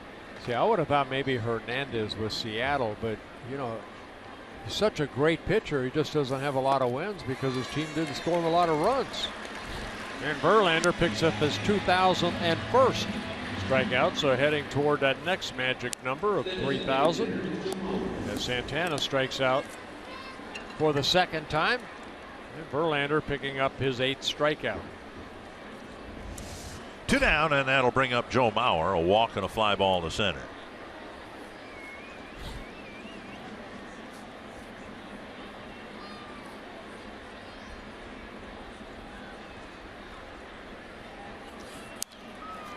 One strike.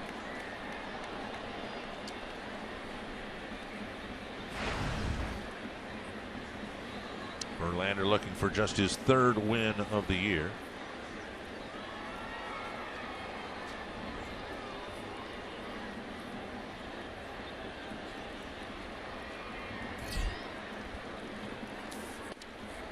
And a fastball on the outside corner.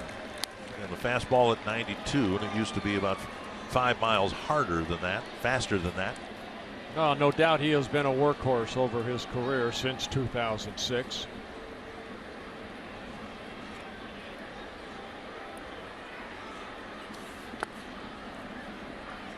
One and 2.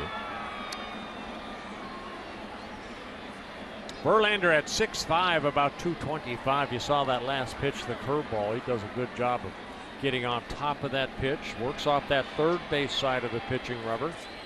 See so many right-handers working off that 1st base side. Ricky Nolasco, one of those here this afternoon. Verlander off the 3rd base side. Breaking ball off the plate, 2 and 2. With that curveball.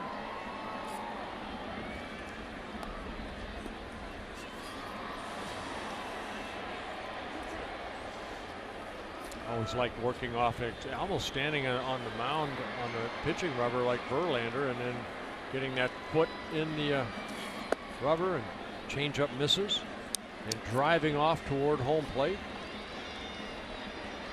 Full count. Verlander has walked 2 and given up 2 singles. Not a very easy delivery for Verlander. Step to the side, get to that balance point, and let her fly. A strikeout of Mauer in a 1-2-3 fifth inning.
Pepsi fan of the game on a beautiful afternoon here in Detroit. Miguel Cabrera will lead off the 5th against Ricky Nolasco. Cabrera, Castellanos, and Upton to face the Twins here in the 5th. And Nolasco's given up 4 runs, 2 earned runs. Line foul. And it's 1-1. Those 2 earned runs coming in the 3rd inning.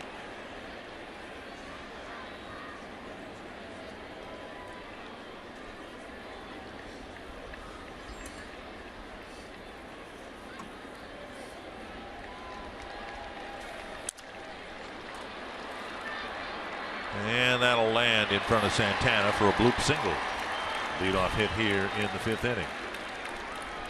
The second run of that 3rd inning was the play with Castellanos having doubled, and then Upton hit a little flare into short right field, and looked like Dozier was in position to catch it, but he did not. And Upton was given credit for an RBI single. Been a clean game by any means by the Twins. Here is Castellanos. Hit a double into the left field corner his last time up.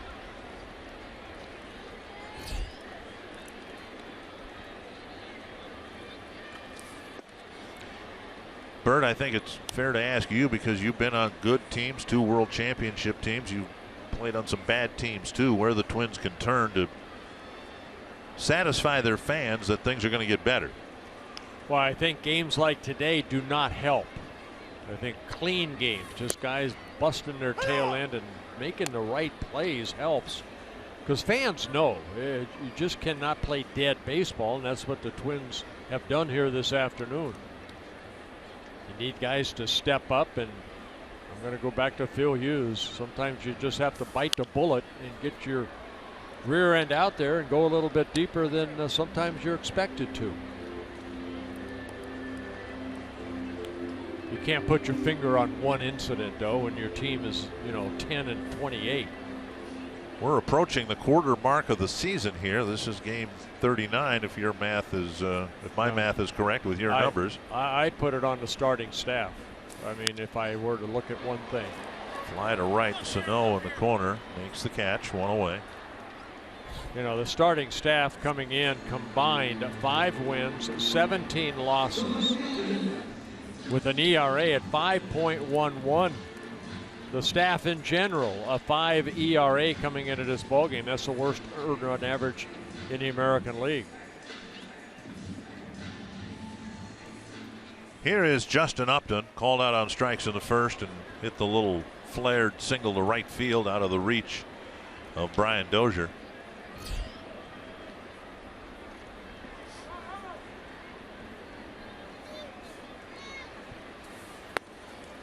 A lot of times you turn seasons around by a good pitching performance. Twins thought they had that last night until that 7th inning, and you know, Twins are only, I think, only one of 2 teams that don't have a shutout this year.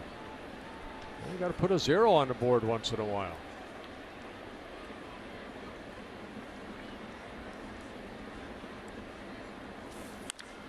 Hit hard, but foul. How about yourself? Well, I mean, you've been broadcasting for 84 years now.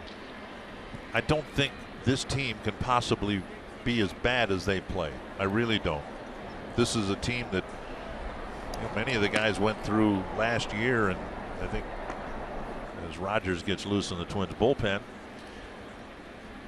some people thought, well, did last year's team overachieve? And I don't buy into that at all. I didn't think they did, no. There's a pop-up left side. Be a tough play here for Nunez, circling, and now that ball drops. And Nunez and Rosario just look at one another.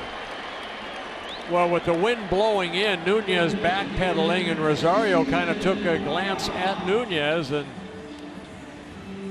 ball ends up hitting the green grass here at Comerica Park. So the ball going up, you see Nunez a little late taking off, but it would have been over the shoulder catch. Instead, Nunez maybe lost flight of the ball. He picked up Rosario, expecting Rosario to be there. First and second, one down. A flare single and a pop fly single. And now Stephen Moya, who struck out twice.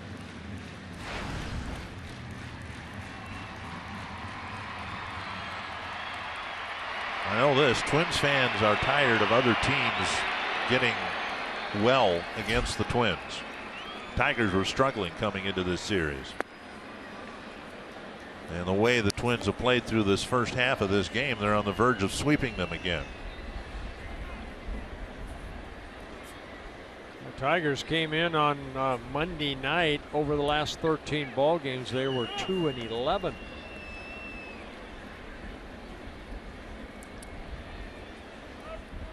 And you look up and down the American League here, and Baltimore is in first place in the East. Large net ball gets through Suzuki, and 2 runners will move up. Pitch in the dirt, and a wild pitch will move Cabrera to third and Upton to second. And the Orioles are where they are largely because of how they've dominated the Twins. The White Sox are where they are because of their season series against the Twins. Take a look at this last pitch right here. Does it hit the plate and scoop? No. I saw Suzuki come up right there, and the ball ends up getting out. I think a mistake right there by Suzuki. Got to block that ball. He came up. Back to Nolasco. He'll check the runner and flip to first. 2 away.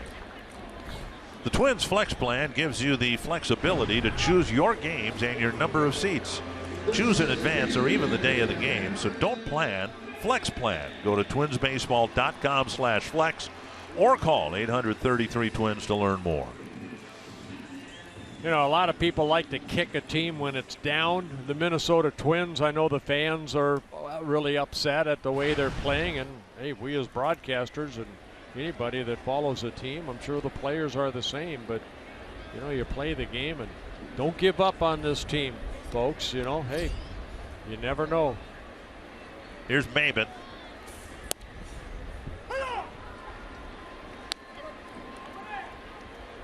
You know, I'm not saying they're going to turn the season around, but you know, they're They're wearing major league uniforms, and believe me, they're doing the best they can.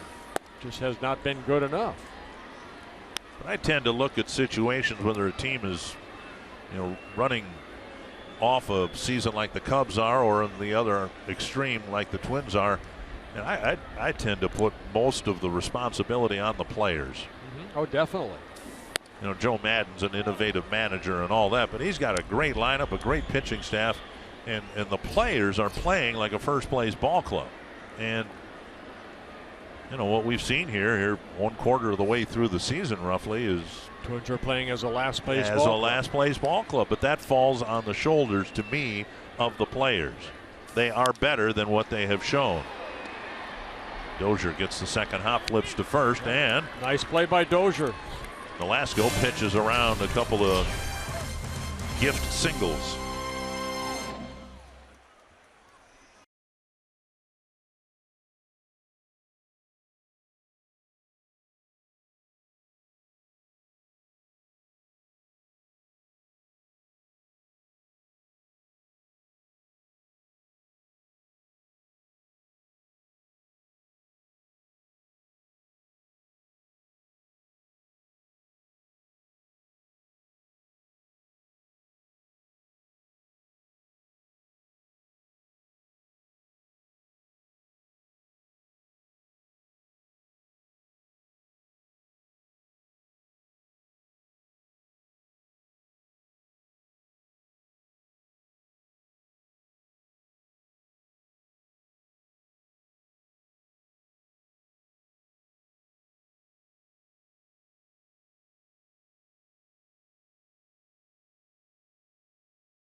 Lead, and Twin fans, don't forget at Twin home games, you bring your Circle Me signs. You may get circled, and you may find yourself in a Minnesota Lottery winner circle where you could win $100 worth of lottery scratch-off tickets, courtesy of the Minnesota Lottery.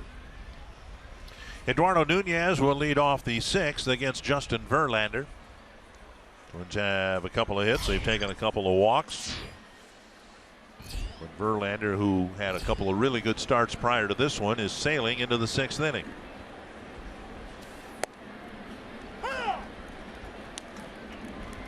And that is pitch number 75. 1 strike to Nunez. You had to say that, didn't you? There's a drive to right. And that will be caught by Martinez. 1 away. Well, Justin Verlander needed 7 strikeouts to get to the 2,000 coming into the ball game, and the Twins have been able to only muster a couple singles off of him. 9 strikeouts in the ball game. He has walked a couple batters, but all in all, it's the typical Justin Verlander that has 15 career wins against the Twins, making his 31st start. And he's pitched a lot better here at Comerica Park than he has on the road. Gives up about a half run more on the road than here, but 85 wins of his 159 have been here at Comerica Park.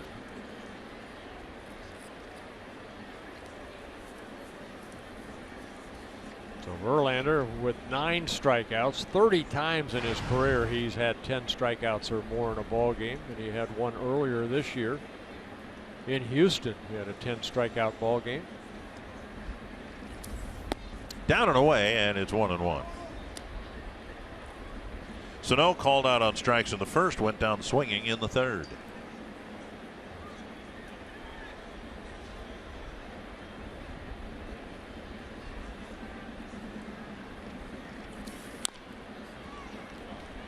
tripled foul, 1 and 2.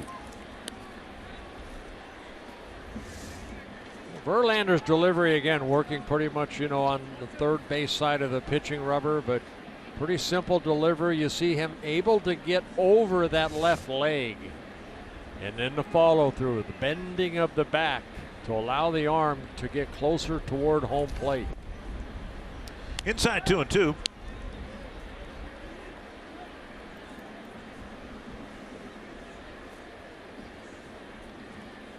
I saw a great picture of Kershaw in his follow through to where he was really bent over. One of the best pitchers in the game today. He and Jake Arrieta.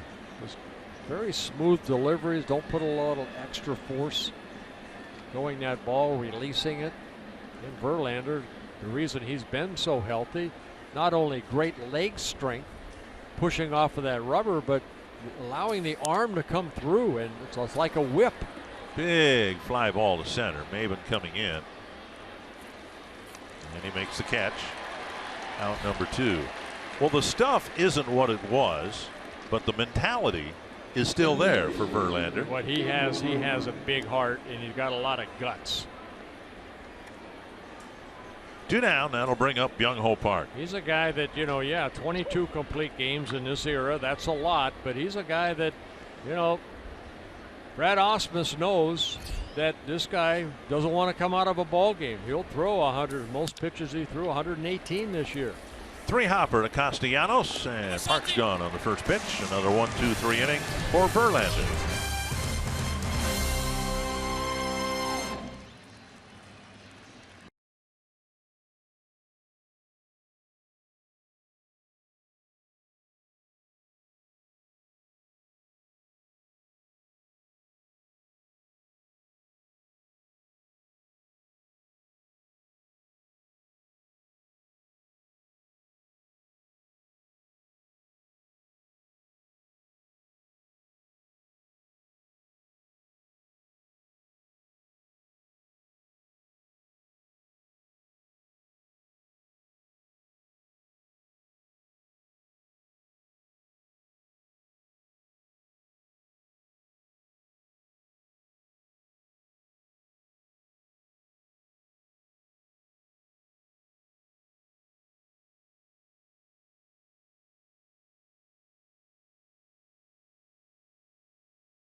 Twins fans, if you can't catch the games on TV, you can stream them live on your mobile device with the all-new Fox Sports Go app. Download the app, take Fox Sports North and Twins baseball with you wherever you go. With Marty Gellner, Dick Bramer, Bert Blyleven here at Comerica Park. Road trip started out in fine fashion. The Twins won the last 2 games in Cleveland and looked like they were in position to take advantage of a Tiger team that had been struggling, but just the opposite has happened. Taylor Rogers just called up when Jose Barrios was sent down after his start Monday night. Makes his first appearance since his recall. Yeah, his first time up with the Twins when Glenn Perkins was put on a disabled list along with Kyle Gibson. That back on April 13th. Spent 6 days with the Twins, made 1 appearance, and that against the Chicago White Sox in Minnesota. He worked 2/3 of an inning in a Twins 3-1 loss. So Rogers getting another opportunity here to show what he has. 1-1 to Saltalamacchia, then Iglesias and Kinsler. Taylor Rogers, 25 years old, signed by the Twins in 2012. Ooh, nice catch. Report on him. Good fastball. Slurve type curveball and the changeup. Mike Pelfrey catching that foul ball on the first hop. 1-2. Breaking ball. And Rogers makes the play. Well, remember I said the follow through where you bend your back and you let your arm come through? Watch this right here. Watch Rogers follow through. And then you just kind of reach your glove out and you snag that line drive for the first out. Here is Iglesias, a strikeout and a soft line drive to Nunez. Strike one. Fastball clocked at 93.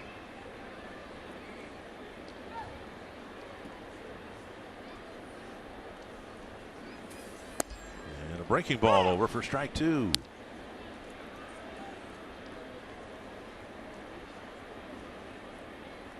Berrios had 4 starts.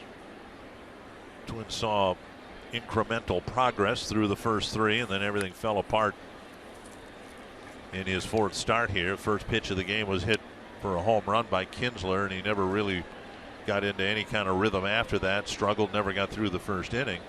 I think we will see, Bert, to be honest with you, a lot more transition. Here we've got Rogers, someone we haven't seen much of, but I don't think that Terry Ryan and the baseball department is going to put up with what has been going on the field much longer. Yeah, it'll be interesting to see what moves they make, but it comes opportunities. So that's what Rogers is hoping to take advantage of here. Mainly a starter in the minor leagues, now gets an opportunity to get some innings here and show what he can do.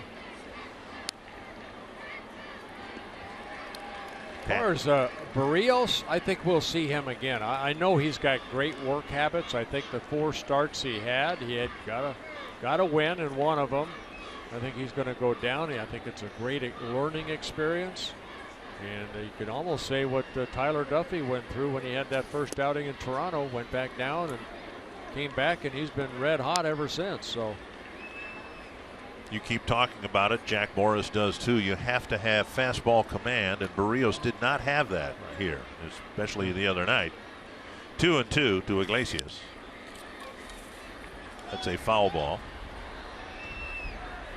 But you mentioned the word opportunity, and I think that's, frankly, it's been the hallmark of this Twins organization. I think unless you are very active in the free agent market, which the Twins have never been and have been increasingly so with the signings of Irvin Santana, Ricky Nolasco, so on and so forth. And Phil Hughes extending his contract, right? But 15 years ago, the opportunity was there for the likes of Hunter and Pierzynski and Ortiz and that whole class. There's a bouncer to Plouffe, this one in fair territory, and a throw across for out number 2. And those players took advantage of the opportunity. And if the current roster doesn't seem to be capable of doing that, then why would anyone be surprised if there were changes? 2 now, and here's Kinsler. Well, especially being a left-hander like Rogers, again, mainly starter in the minor leagues, but we've seen so many times. Twins brought up a left-hander way back when that was a Rule 5 player, a guy named Johan Santana. He was sent back down to the minor leagues and came up with a changeup and won 2 Cy Young awards. 1 strike to Ian Kinsler. And 1-1.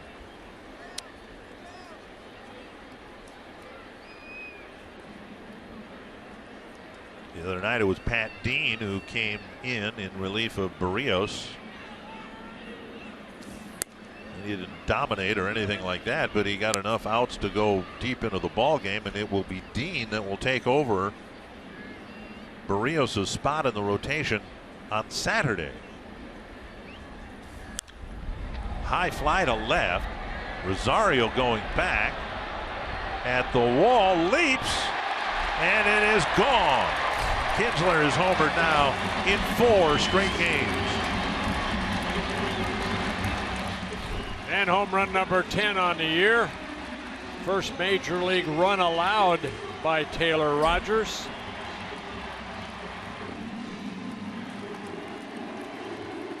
I thought maybe the wind might knock this down, the wind blowing a little bit in from left field, but you can see the good extension by Kinsler, the quick swing, and he's watching it. Rosario going back, feeling for the wall. It's out of his reach. Into the Tiger bullpen. And now J.D. Martinez. Tigers out hitting the Twins 10-2.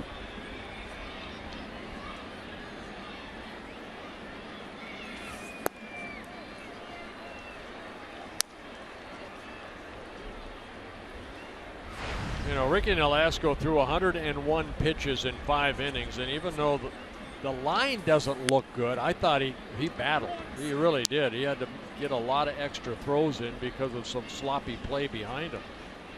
Ended up giving up 9 hits, only 2 earned runs with a walk and 6 strikeouts. Fouled away, 2-2.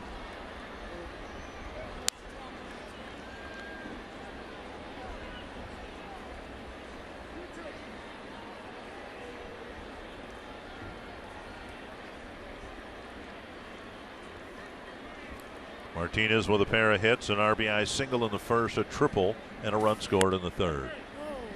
And a called third strike. Rogers finishes the 6th inning. Kinsler with a home run, and it's now 5-0 Detroit.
Later, and now a home run by Kinsler. It's 5-0 as we go to the 7th. And the Twins will send up Trevor Plouffe, Brian Dozier, and Eddie Rosario. Yeah, Verlander, 6 shutout innings, 83 pitches, 57 strikes. He's faced 22 batters. He's been able to get strike one on 18 of the 22. 9 strikeouts, the only 2 hits allowed in the 3rd inning, 2 singles. Ball 1. Plouffe 0 for 2, fouled out to Cabrera in the 2nd, went down swinging in the 4th. Good curveball right there, but called a ball.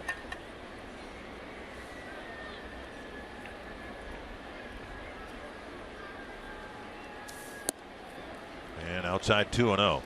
I sat down with Justin Verlander a couple years ago, and we went over the grips, and I was amazed. I talked about that curveball, how he held that curveball. He actually holds the curveball with no seams. How the heck he could get some good tight spin on it, but he does. How was his grip of the curveball different than mine? Well, I showed you how if he throws one here, I'll show you. His breaks.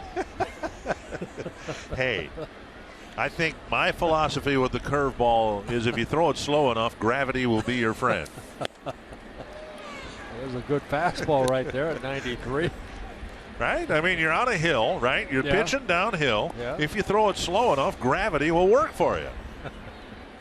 There's the fastball up in the zone. 2-2. 3-2. Dozier on deck. Twins with just a pair of singles, but they both came in the third inning. Suzuki with a ground ball single to left, and Nunez with a ground ball single to right.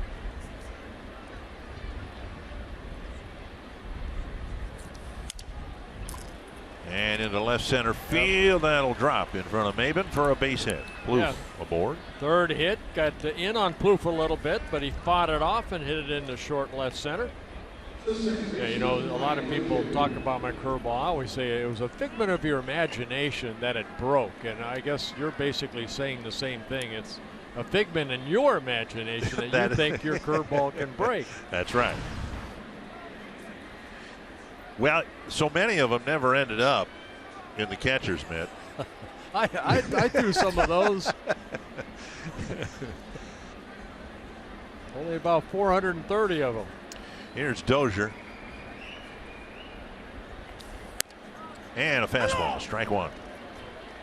Let's see if the Twins can get something going right here against Verlander. A leadoff single here in the 7th inning. Twins are going to open up a week-long homestand, 4 with Toronto, 3 with Kansas City. And they have some complex problems, but simply put, they need to play better baseball right away. 2 strikes to Dozier.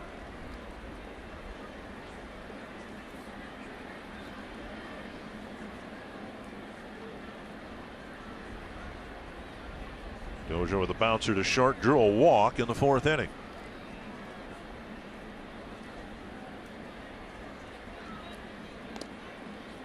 And Plouffe checked it first.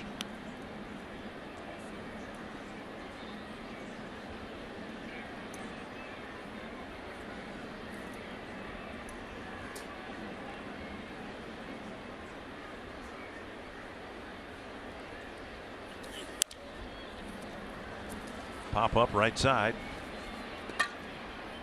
And Kinsler with the catch, 1-1. Well, and that's one thing Brian Dozier is seeing a lot of, is that just pitches away, and right there, even that slide or breaking ball away, he's still trying to pull it. And he got underneath that ball and hit the fly ball out.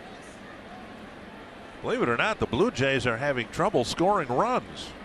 They're 9th in the league in scoring runs. And then the Kansas City Royals are right at 500. So Blue Jays 3 games below. Coming into play today. There's a ball hit up the middle, and Rosario gets a base hit. Plouffe will go to second base. First and second, 1 down. Good at bat for Rosario. Didn't waste any time. He had struck out the 2 previous times against Verlander. This time got a fastball, hit it right back up the middle. That'll bring up Suzuki.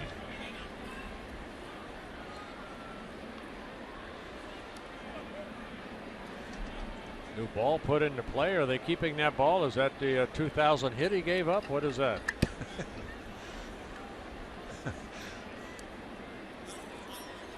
I have no idea what is significant about that ball. It went to the Tiger dugout, didn't it? Yes, it did.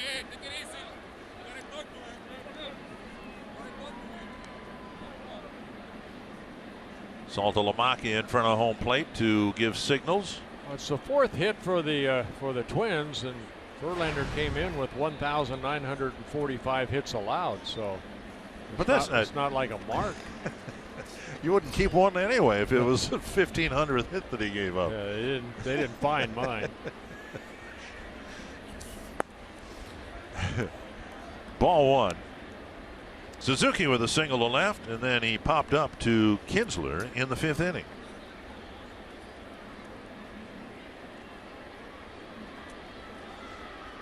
.94 pitches, 64 strikes. Good strike to ball ratio. Base hit left field. Here we go. Plouffe to third. He'll be held. And Santana will come to the plate. The Twins hit the tying run to the on-deck circle. Good to see Kurt Suzuki picking up some hits. He hit his first home run of the season here on Monday night, added a single and picks up his second single here this afternoon. Alex Wilson and Ryan, the left-hander. Rich Doobie, the pitching coach, out to the mound. Quick trip to the mound by the pitching coach, Mr. Doobie.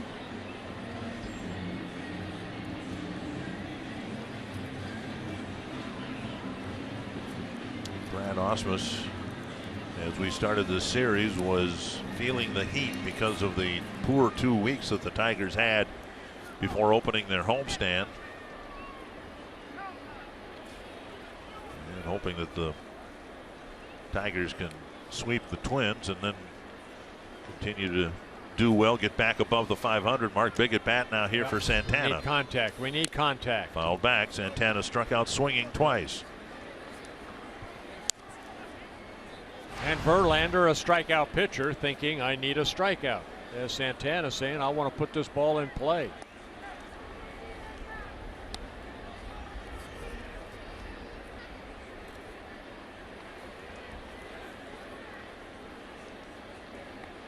Bases loaded, 1 out. 3 singles in the inning.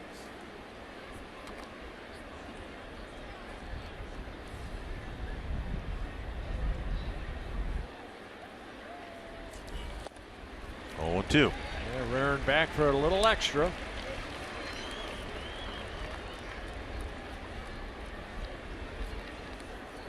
And we've seen that from Verlander, the ability to do that. Here we are in the 7th inning, and that might have been the hardest fastball that he's thrown all afternoon long, 94 miles per hour. Now, does he stay with the fastball? That's poked to left, and Upton makes the catch. Tagging and coming home, just barely scoring, is Plouffe, and the Twins are on the board on a sacrifice fly. He stayed with the fastball. I think he wanted it inner half of the plate, and Santana away just took it the other way. Picks up an RBI, his 7th of the year. As Plouffe scores. Fox Tracks presented by Carrier. Yeah, fastball away. I think that's where Saltalamacchia wanted it. It just up. Allowed Santana to hit it deep enough to allow Plouffe to tag up. It was a good throw by Upton, and not only was it on target, but it was low enough in the trajectory to keep the runners from moving up.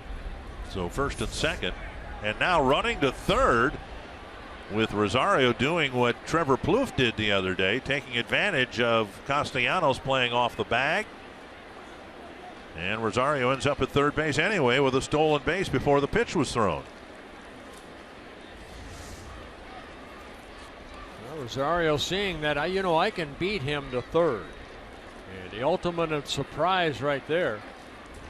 Rosario does get 90 feet away from scoring on his third stolen base. Fouled back, 1 strike. When Plouffe did it the other day, there was a pitch thrown, and Saltalamacchia wasn't sure exactly where to throw the ball because Castellanos was late in getting to the bag. If they had connected with the throw, Trevor would have been out by plenty. But the throw hit the dirt with Castellanos not on the bag yet. Pitch number 100. And Verlander chases Rosario back to the bag. There's no way you can catch him. Castellanos is about 40 feet away from the third base bag. Now, what's Verlander think? He's going to run him back and tag him? It's driven to left, but twisting foul. Earlier this year, Jacoby Ellsbury in a straight steal of a home. Somebody else has done it this year, and I suppose with the shifts, you get a left-handed batter pulling the third baseman further off the line, we might see more straight steals of home.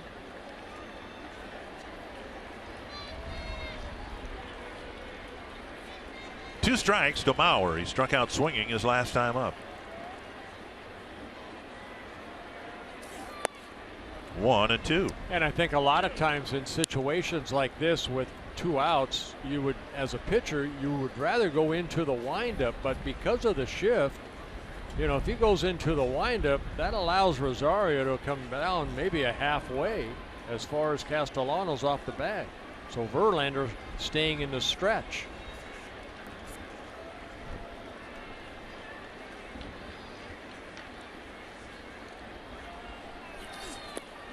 And Mauer strikes out to end the inning. Twins get 3 singles and a sacrifice fly. They're on the board. It's 5-1. Strikeout number 10 for Verlander.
Some sloppy play, some bad decisions by the Twins early on, an unearned run, and then a couple earned runs off of Ricky Nolasco in the 3rd inning. But again, some sloppy play created another run. An error by Nolasco in the 4th, but he is able to get out of it. Ian Kinsler, for the 4th straight game for the Tigers, has hit a home run. So a 5-1 lead. Verlander, 5 singles allowed. He gave up 3 last inning, and the Twins put a run on the board. The Twins brought Eddie Rosario off the field, and Darren Mastroianni is in left field. So Rosario, who singled, ended up stealing 3rd on Verlander, is out of the ball game, and Mastroianni takes his place in left. Cabrera, the batter, inside a ball, 1-1.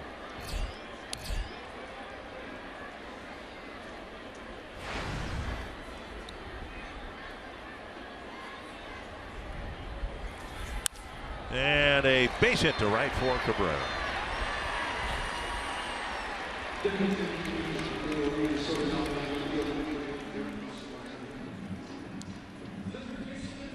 So Cabrera aboard with his 2nd single of the afternoon. A good piece of hitting again by a .330 career hitter, Cabrera. I mean, just taking that ball the other way.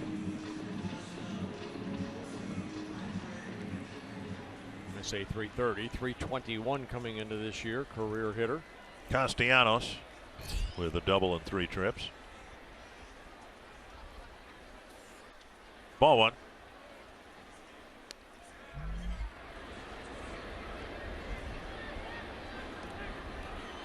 Taylor Rogers in his 2nd inning of relief. Picked up his 1st strikeout last inning at the major league level, but also gave up his 1st home run. 1-1.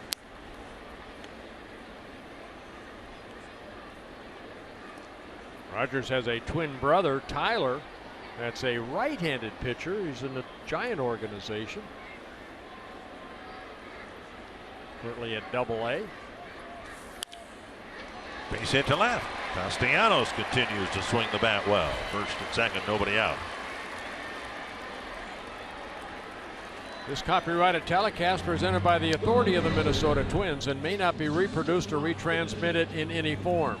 And the accounts and descriptions of this game may not be disseminated without the express written consent of the Minnesota Twins, LLC. Justin Upton with a pair of base hits. Didn't hit either one hard. Hit a little flare into short right field, and I don't know if Dozier misjudged it or what. He didn't catch a ball that looked catchable. Then he popped up in the 5th inning, and the pop-up landed between Nunez and the left fielder at the time, Eddie Rosario. He'll take those 2 hits. When you're hitting in the low 200s, you'll take anything. Yeah, Suzuki out to with a runner at second, make sure they're on the same page as what sign there is being used.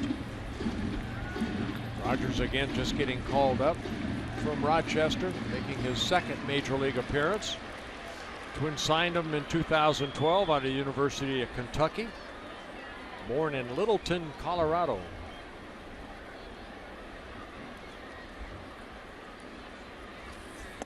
Good curveball there.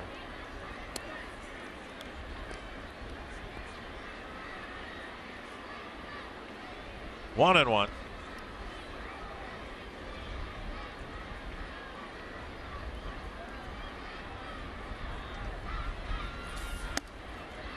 And up high, 2-1.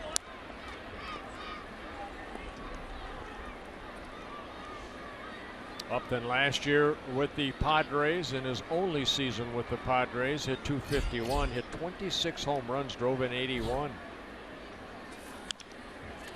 Turn it. Could be 2. There's 1 and 2. So Upton bounces into a double play, and on the play, Cabrera goes to 3rd. Pitcher's best friend right there, the old 6-4-3 double play. That'll bring up Steven Moya.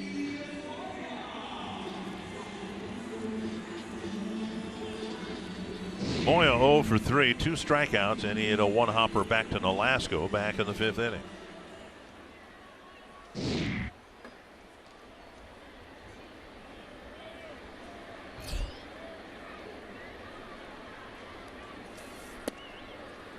And strike 1. 32 pitches now for Rogers, and he's delivered 21 strikes.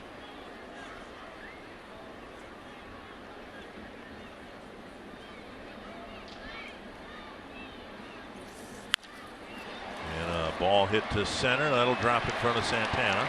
And Moya gets a base hit and a run batted in, getting Cabrera in from 3rd. Driving in his 2nd run since being called up. Now 7 hits in 19 at-bats.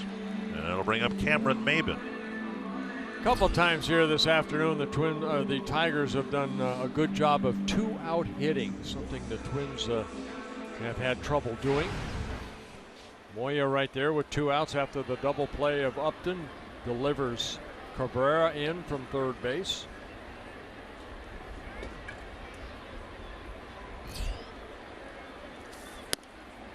Strike 1.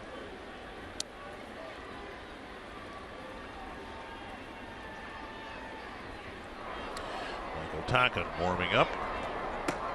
Came on in relief of Phil Hughes in the 7th inning last night. It wasn't pretty. 1-1.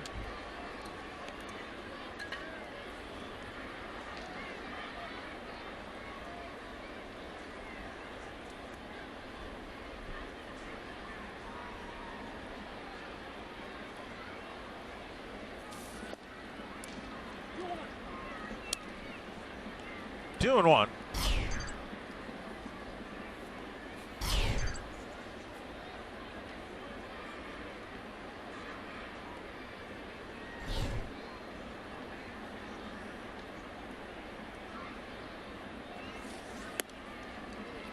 And a strike. I've seen that big curveball, good curveball. Fastball he's had a little trouble with locating. Rogers in the minor leagues, 37 wins, 28 losses in 85 starts, 93 games. Very good, 3.27 ERA. Good movement on that sinker down and away, and he picks up his 2nd strikeout. 3 singles for the Tigers and another run in the 7th.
The Twins are trailing the Tigers now 6-1, and Eduardo Nunez will lead off the top of the 8th inning. And Verlander with 102 pitches out there for the 8th inning. Ran into trouble last inning. Twins scored the only run on 3 singles and a sacrifice fly. Alex Wilson starting to loosen up in the Tigers bullpen. Nunez with a single to right, a pop to short, and a fly to right. Sano and Park will follow. Inside, ball 1.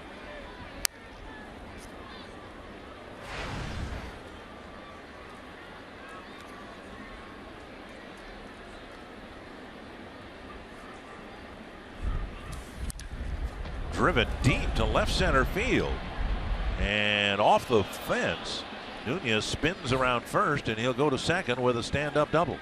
Yeah, first extra base hit for the Twins, and Nunez continues to swing a very good bat. His 7th double of the year, and his 2nd hit. Like a changeup that just kind of floated right back in, and ball hitting the screen by the bullpen of the Tigers. Now Sano, 2 strikeouts and a flyout. There have been components displayed of a good baseball team. The problem is baseball isn't like an auto parts store. It's the finished product, the total product. And well, you know, Twins record speaks for itself.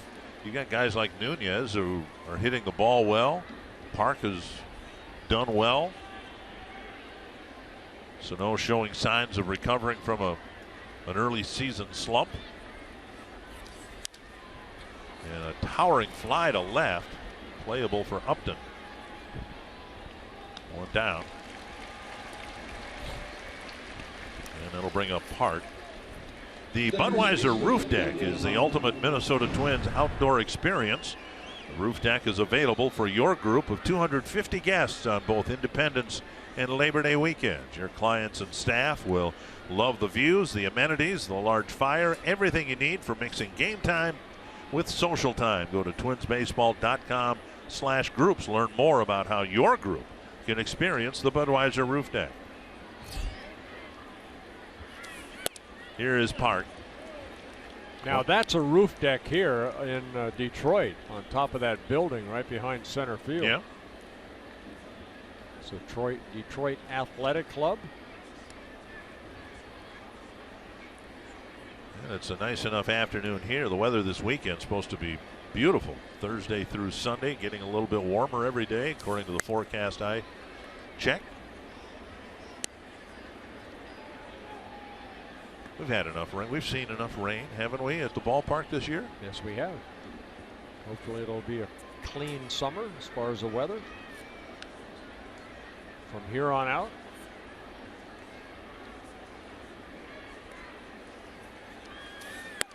Up and away, 2-1.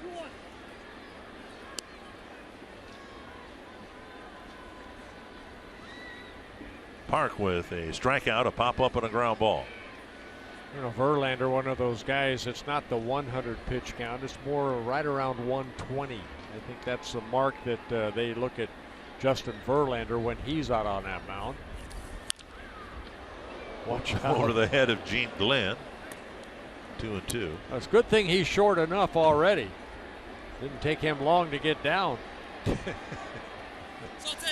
Oh, scooted right over him. There's Gene Glenn, third base coach. Butch Davis over at first.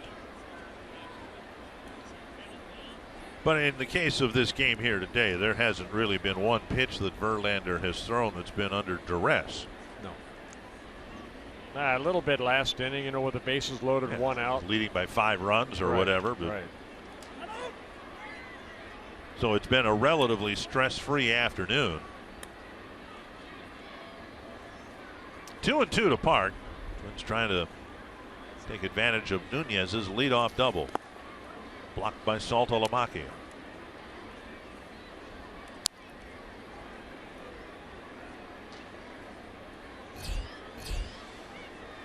Well, the most pitches he's needed in an inning, 19, 3 times. But the one in the second and the one in the sixth get you deep into the ball game with the 8 and the 9. And now Park takes a walk. Yeah, third walk for Verlander. And that'll be the end of the day. Brad Ausmus is coming out onto the field. And with Plouffe due up, Verlander will have the folks here at Comerica Park stand, ushering him off the field. Third good start in a row for Verlander. And he's got a real good chance to pick up his third win of the year. 3 walks, 10 strikeouts for Verlander as he looks for win number 3.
Verlander here this afternoon making his 31st start against the Twins in his career. 7 1/3 innings, 10 strikeouts. 31st time that he has had a game where he has struck out 10 or more batters. Put 6 zeros on the board, and then the Twins able to put 1 on the board in the 7th inning. And here also this afternoon with 7 strikeouts earlier, had his 2,000th strikeout. And just recently here acknowledge it again that Justin Verlander has 2,000 now plus strikeouts in his career. Trevor Plouffe will hit here with 2 men on, 1 out in the 8th inning. And the first pitch fouled back. He'll be hitting against Alex Wilson. We saw the left-hander Justin Wilson the last couple days, but Alex Wilson making his 13th relief appearance. 12 2/3 innings. He's given up 6 earned runs with 3 walks, 1 intentional, and 10 strikeouts. Very good slider. That's his out pitch.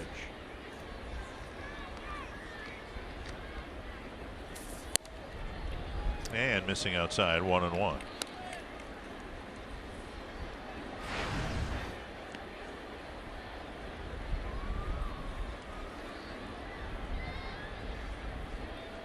Alex Wilson, born in Saudi Arabia. His father worked for Texaco. Originally signed by the Red Sox, by the Texas A&M back in 2009. 29 years old in his 2nd season with the Tigers, a couple seasons with the Red Sox. Started the season on a disabled list, right shoulder strain, activated in the middle of April.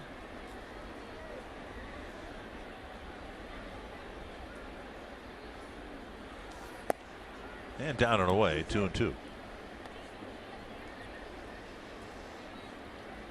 The runners on the base are responsible to Justin Verlander. So see if the Twins can get a couple runs here or more.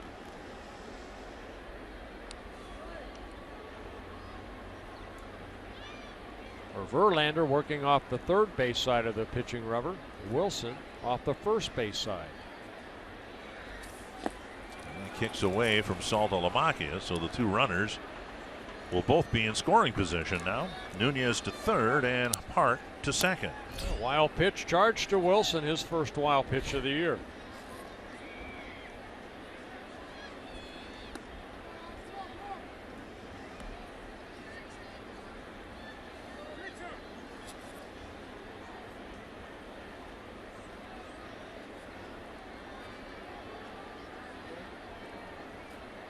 Three and two to Plouffe. Dozier on deck. That hits the pitcher and skips into center field. Park rounds third and he'll come home. Maben has an adventure with the ball in center field, and Plouffe drives in 2 runs with a single. Yeah, 2-run single right there by Trevor Plouffe. So Justin Verlander, those 2 runs are charged to him as Nunez and Park score thanks to the wild pitch. So fastball away, Trevor taking it right back up the middle. Got a piece of Wilson, carry him straight up and into center field.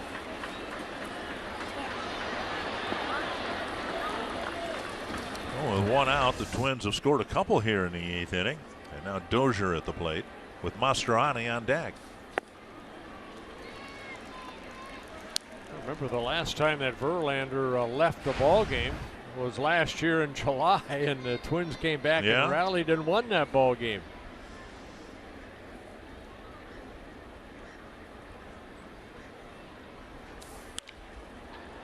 High fly deep down the left field line and foul. Just foul. Dozier nearly brought the Twins to within 1, and now Paul Molitor coming out of the dugout. They're going to maybe ask the umpires to take a look at this. It was Dozier who hit the 3-run home run off of Soria back in July of last year that allowed the Twins to come back and win that ball game 8-6. So third base umpire's call, and now the home plate umpire May. With the consultation, he had the same angle, just a longer view of it. Let's take a look at it in relation to the foul pole. You see the ball the whole way. It goes past the yellow foul pole. That's a foul ball, I believe. Yes, it is. Paul may be asking. Unless somehow they wasn't high enough to go over the pole, I don't think. That was only be my question. Was it high enough over the pole? But it didn't look like it did. And that didn't take very long. No, just a long strike. 0-2 to Dozier. But Wilson got away with one there. He threw a fastball up and in, which is where, you know, Dozier goes hunting for fastballs. I like that word, goes hunting for fastballs. And taking a breaking ball down and away. Been the biggest change between the first half this year and the first half last year. Teams regularly pitched Brian up there and paid the price, and now he's not seeing many pitches up there. Foul, keeping the at-bat alive.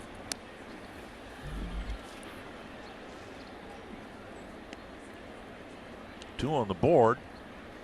Only 1 out. Remember, it's Mastroeni hitting and not Rosario in the on-deck circle because of the substitution after the top of the 7th inning.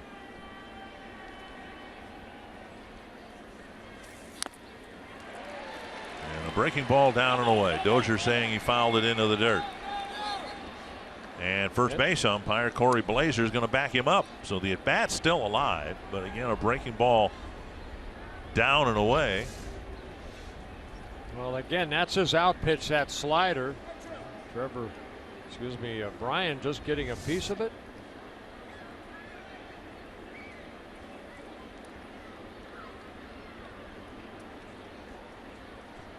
Another 1-2. Got him looking. 2 down.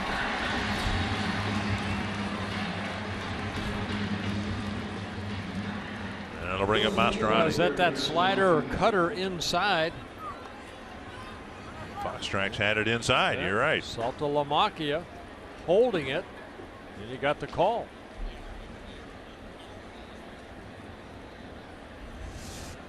Mastroianni entered the game after Rosario singled. Ended up stealing third literally on Justin Verlander with the Twins down by 4 runs and 1 out. He was left at third base and then was called off the field with Mastroianni subbing for him out in left field. Yeah, Mastroianni getting called up on May 6th. Check swing. Ball 1.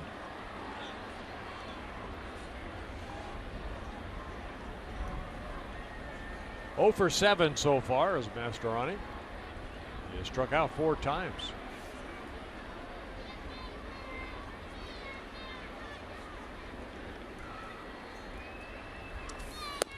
Half swing, and that time he went. Mastroianni, of course, back with the Twins. He was with the Twins in 2012 and 2014, up and down. Last year spent time in the minor leagues with the Phillies and the Nationals.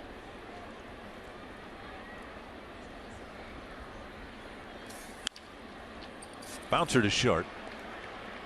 And a flip to Kinsler ends the inning. A double, a single, a walk, a couple of runs for the Twins, and it's 6-3.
Who entered the game when Phil Hughes left the game last night after 75 pitches, came in and gave up 3 hits right away to Castellanos, Upton, and Maben. He did strike out James McCann, but then things really got nasty for the Twins. Trevor May came in, didn't retire a batter. Tonkin was called in to try to get the second and third outs, and he only got the second out.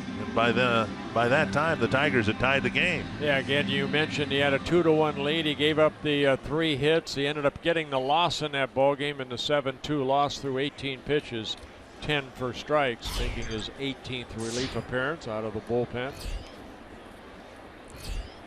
Saltalamacchia will lead off the 8th inning. Then Iglesias and Kinsler. And that peels the mask off of Suzuki. 1 strike. Remember about a week ago, Kirk took one right in the middle of the mask. And as unsettling as this can be, That was up around the forehead, and it's easy for me to say, but I'm trying to repeat what Kurt says. So the ones that are really tough are the ones like a week ago that don't take the mask off, that they hit you square and the mask doesn't move. Had some stiff neck muscles as a result of that one about a week or so ago. 1 strike to Saltalamacchia, and now strike 2.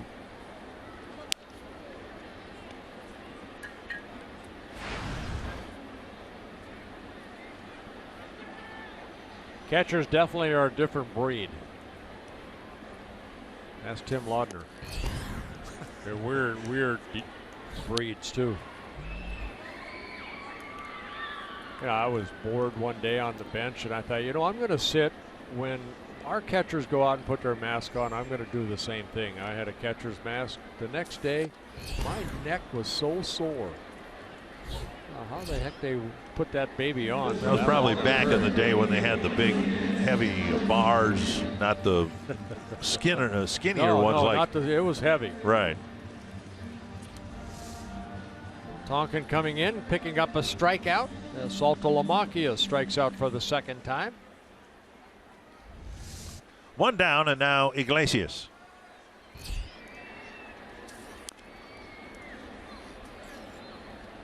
Fouled over by the Tiger dugout. 0 for 3 today.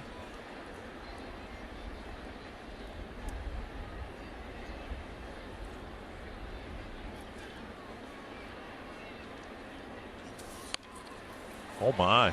No foul. There it is. Twins weren't expecting a bunt, but Iglesias dropped one down, but it again hit the edge of the grass, which is right up against the baseline itself. So if it hits the grass and moves at all, it's a foul ball. Yeah, Trevor playing back, so Iglesias trying to get his first hit by bunting. As a third baseman, you come running in like that, you see there's really no distance between the chalk line and the grass, maybe a couple inches. You see the rotation of the ball, and that rotation of the ball was rolling toward the foul line. Bounce to the right side. Dozier underhands it, just barely got it to Park in time. 2 down. And that'll bring up Kinsler.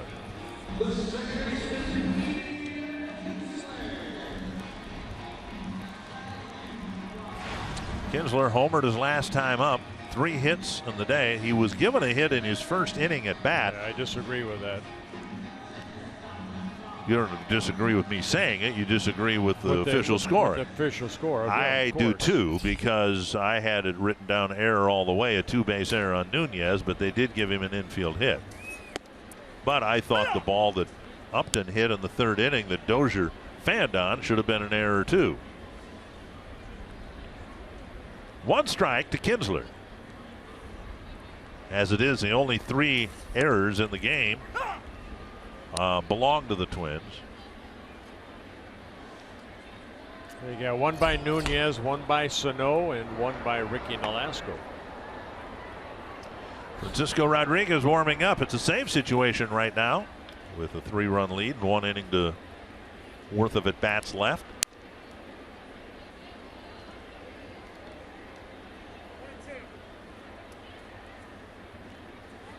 One and 2 from Tonkin as he tries to pitch a clean 9th inning.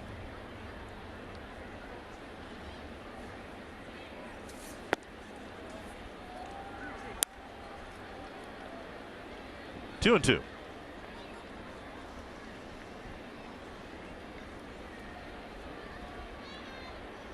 Sometimes this summer, Kinsler will pick up his 200th Major League home run. He has 194 now. And I got a piece of Kinsler, and he walked to first.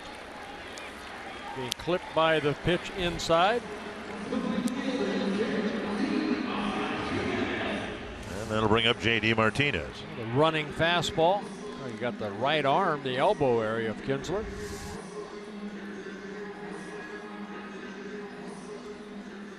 Martinez with an RBI single in the 1st, tripled to right center and scored in the 3rd. Since then, a pop up to 2nd, and he was called out on strikes.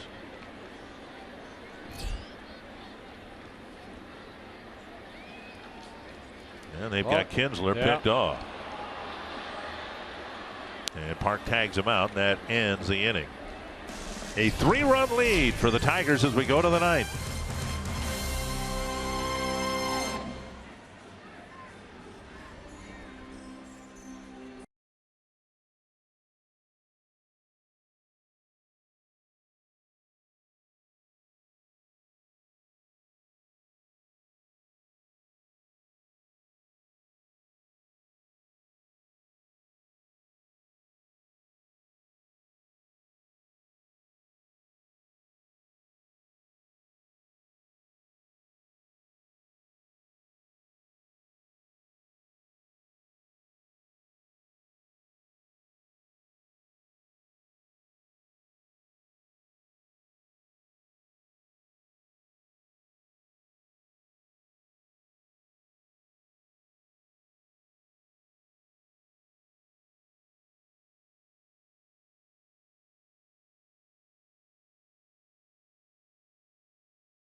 Kurt Suzuki will be lifted for a pinch hitter. Jorge Polanco will hit for him here, leading off the ninth inning. Then Santana, then Mauer against Francisco Rodriguez. Yeah, Rodriguez with 10 saves on the season in his career. Rodriguez just 4 saves shy of 400 career saves. Currently 6th on the all-time list in saves. We've seen him over the years, and it's always surprised me that teams, at least the Twins, haven't bunted on him because of his severe fall off toward the first base bag. Romine is creeping in at third as we speak, but he's never been in any position at all to field the baseball, or for that matter, run to the third base line and try to pick up a bunt. And Polanco, speed guy, might be able to get aboard through a bunt.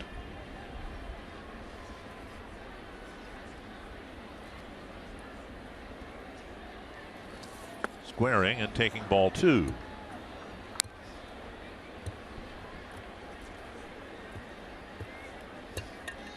Polanco, Santana, and then the Twins will turn the lineup around. They'd love to get some guys on here and put together a threat against the Tiger closer. Strike 1. Yeah, Rodriguez picked up his 10th save here on Monday night in the 10-8 win over the Twins. Threw only 10 pitches, 8 for strikes in a shutout inning. Did have a strikeout. He struck out to Sano to end the ball game.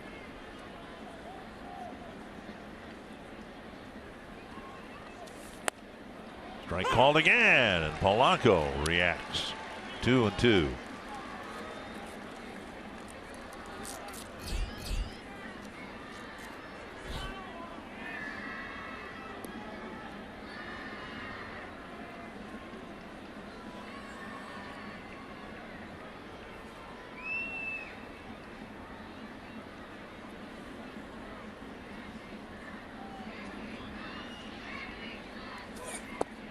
Three and 2. Polanco's taken 5 pitches. I think we mentioned it here Monday night that Rodriguez, not the overpowering reliever he once was, still has a good curveball, but the fastball doesn't have the velocity it once had. Came up with the Angels back in 2002, spent 7 seasons with them, then went to the Mets, Brewers, Orioles, back with the Brewers, Last couple 3 years, now in Detroit. And Polanco goes to a knee, swinging at the changeup. Gets a piece.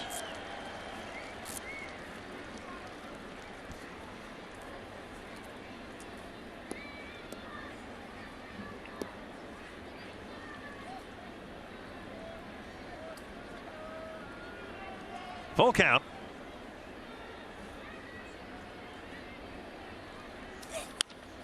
On the ground to Iglesias. Bad place to hit it.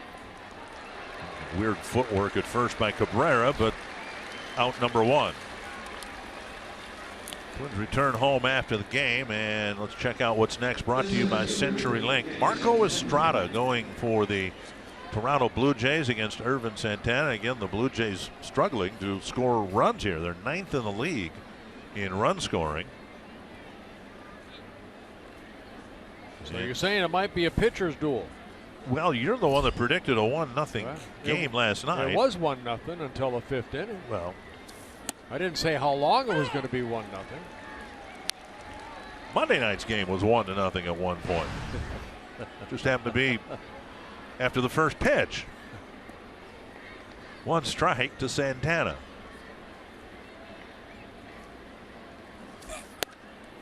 And a ball.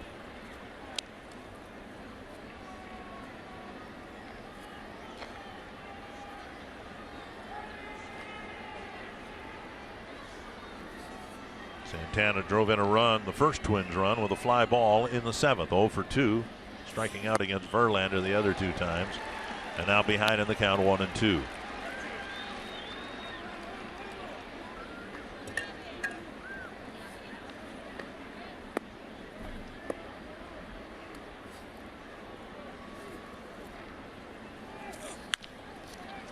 Cabrera gets the first hop. 2 down. Makes Rodriguez, I mean, 3 times when he was with the Angels, he led the American League in saves, but as we talked about Verlander a little bit, adjusting to the stuff he has that maybe he didn't have 5-6 years ago. But he does a good job of adding and subtracting. I think as violent as his delivery is, that maybe in some way that almost helps his changeup. You expect the ball to be getting on you quicker than it gets there.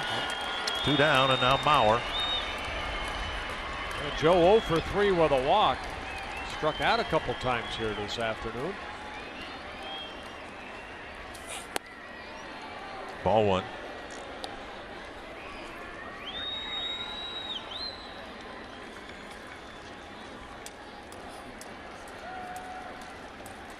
Joe with a walk and another hitless performance.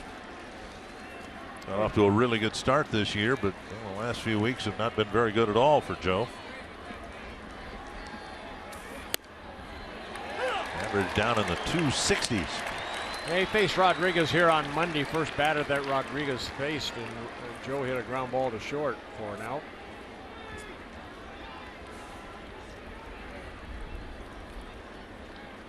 "13 hits for the Tigers, 7 hits for the Twins. Tigers have the 3-run lead. Bouncer to second. And for the 8th time in this young season, the Minnesota Twins have been swept in a series. A 3-gamer, second time that the Tigers have swept the Twins. Well, sad to say, you're facing a really good pitcher like Justin Verlander. You can't afford to play sloppy baseball, and that's what the Twins did with Ricky Nolasco on the mound. So, Anthony, the Twins will head home with a 2-4 mark on this road trip, hoping to somehow regroup and play much better baseball now that we've reached about the quarter pole of the season.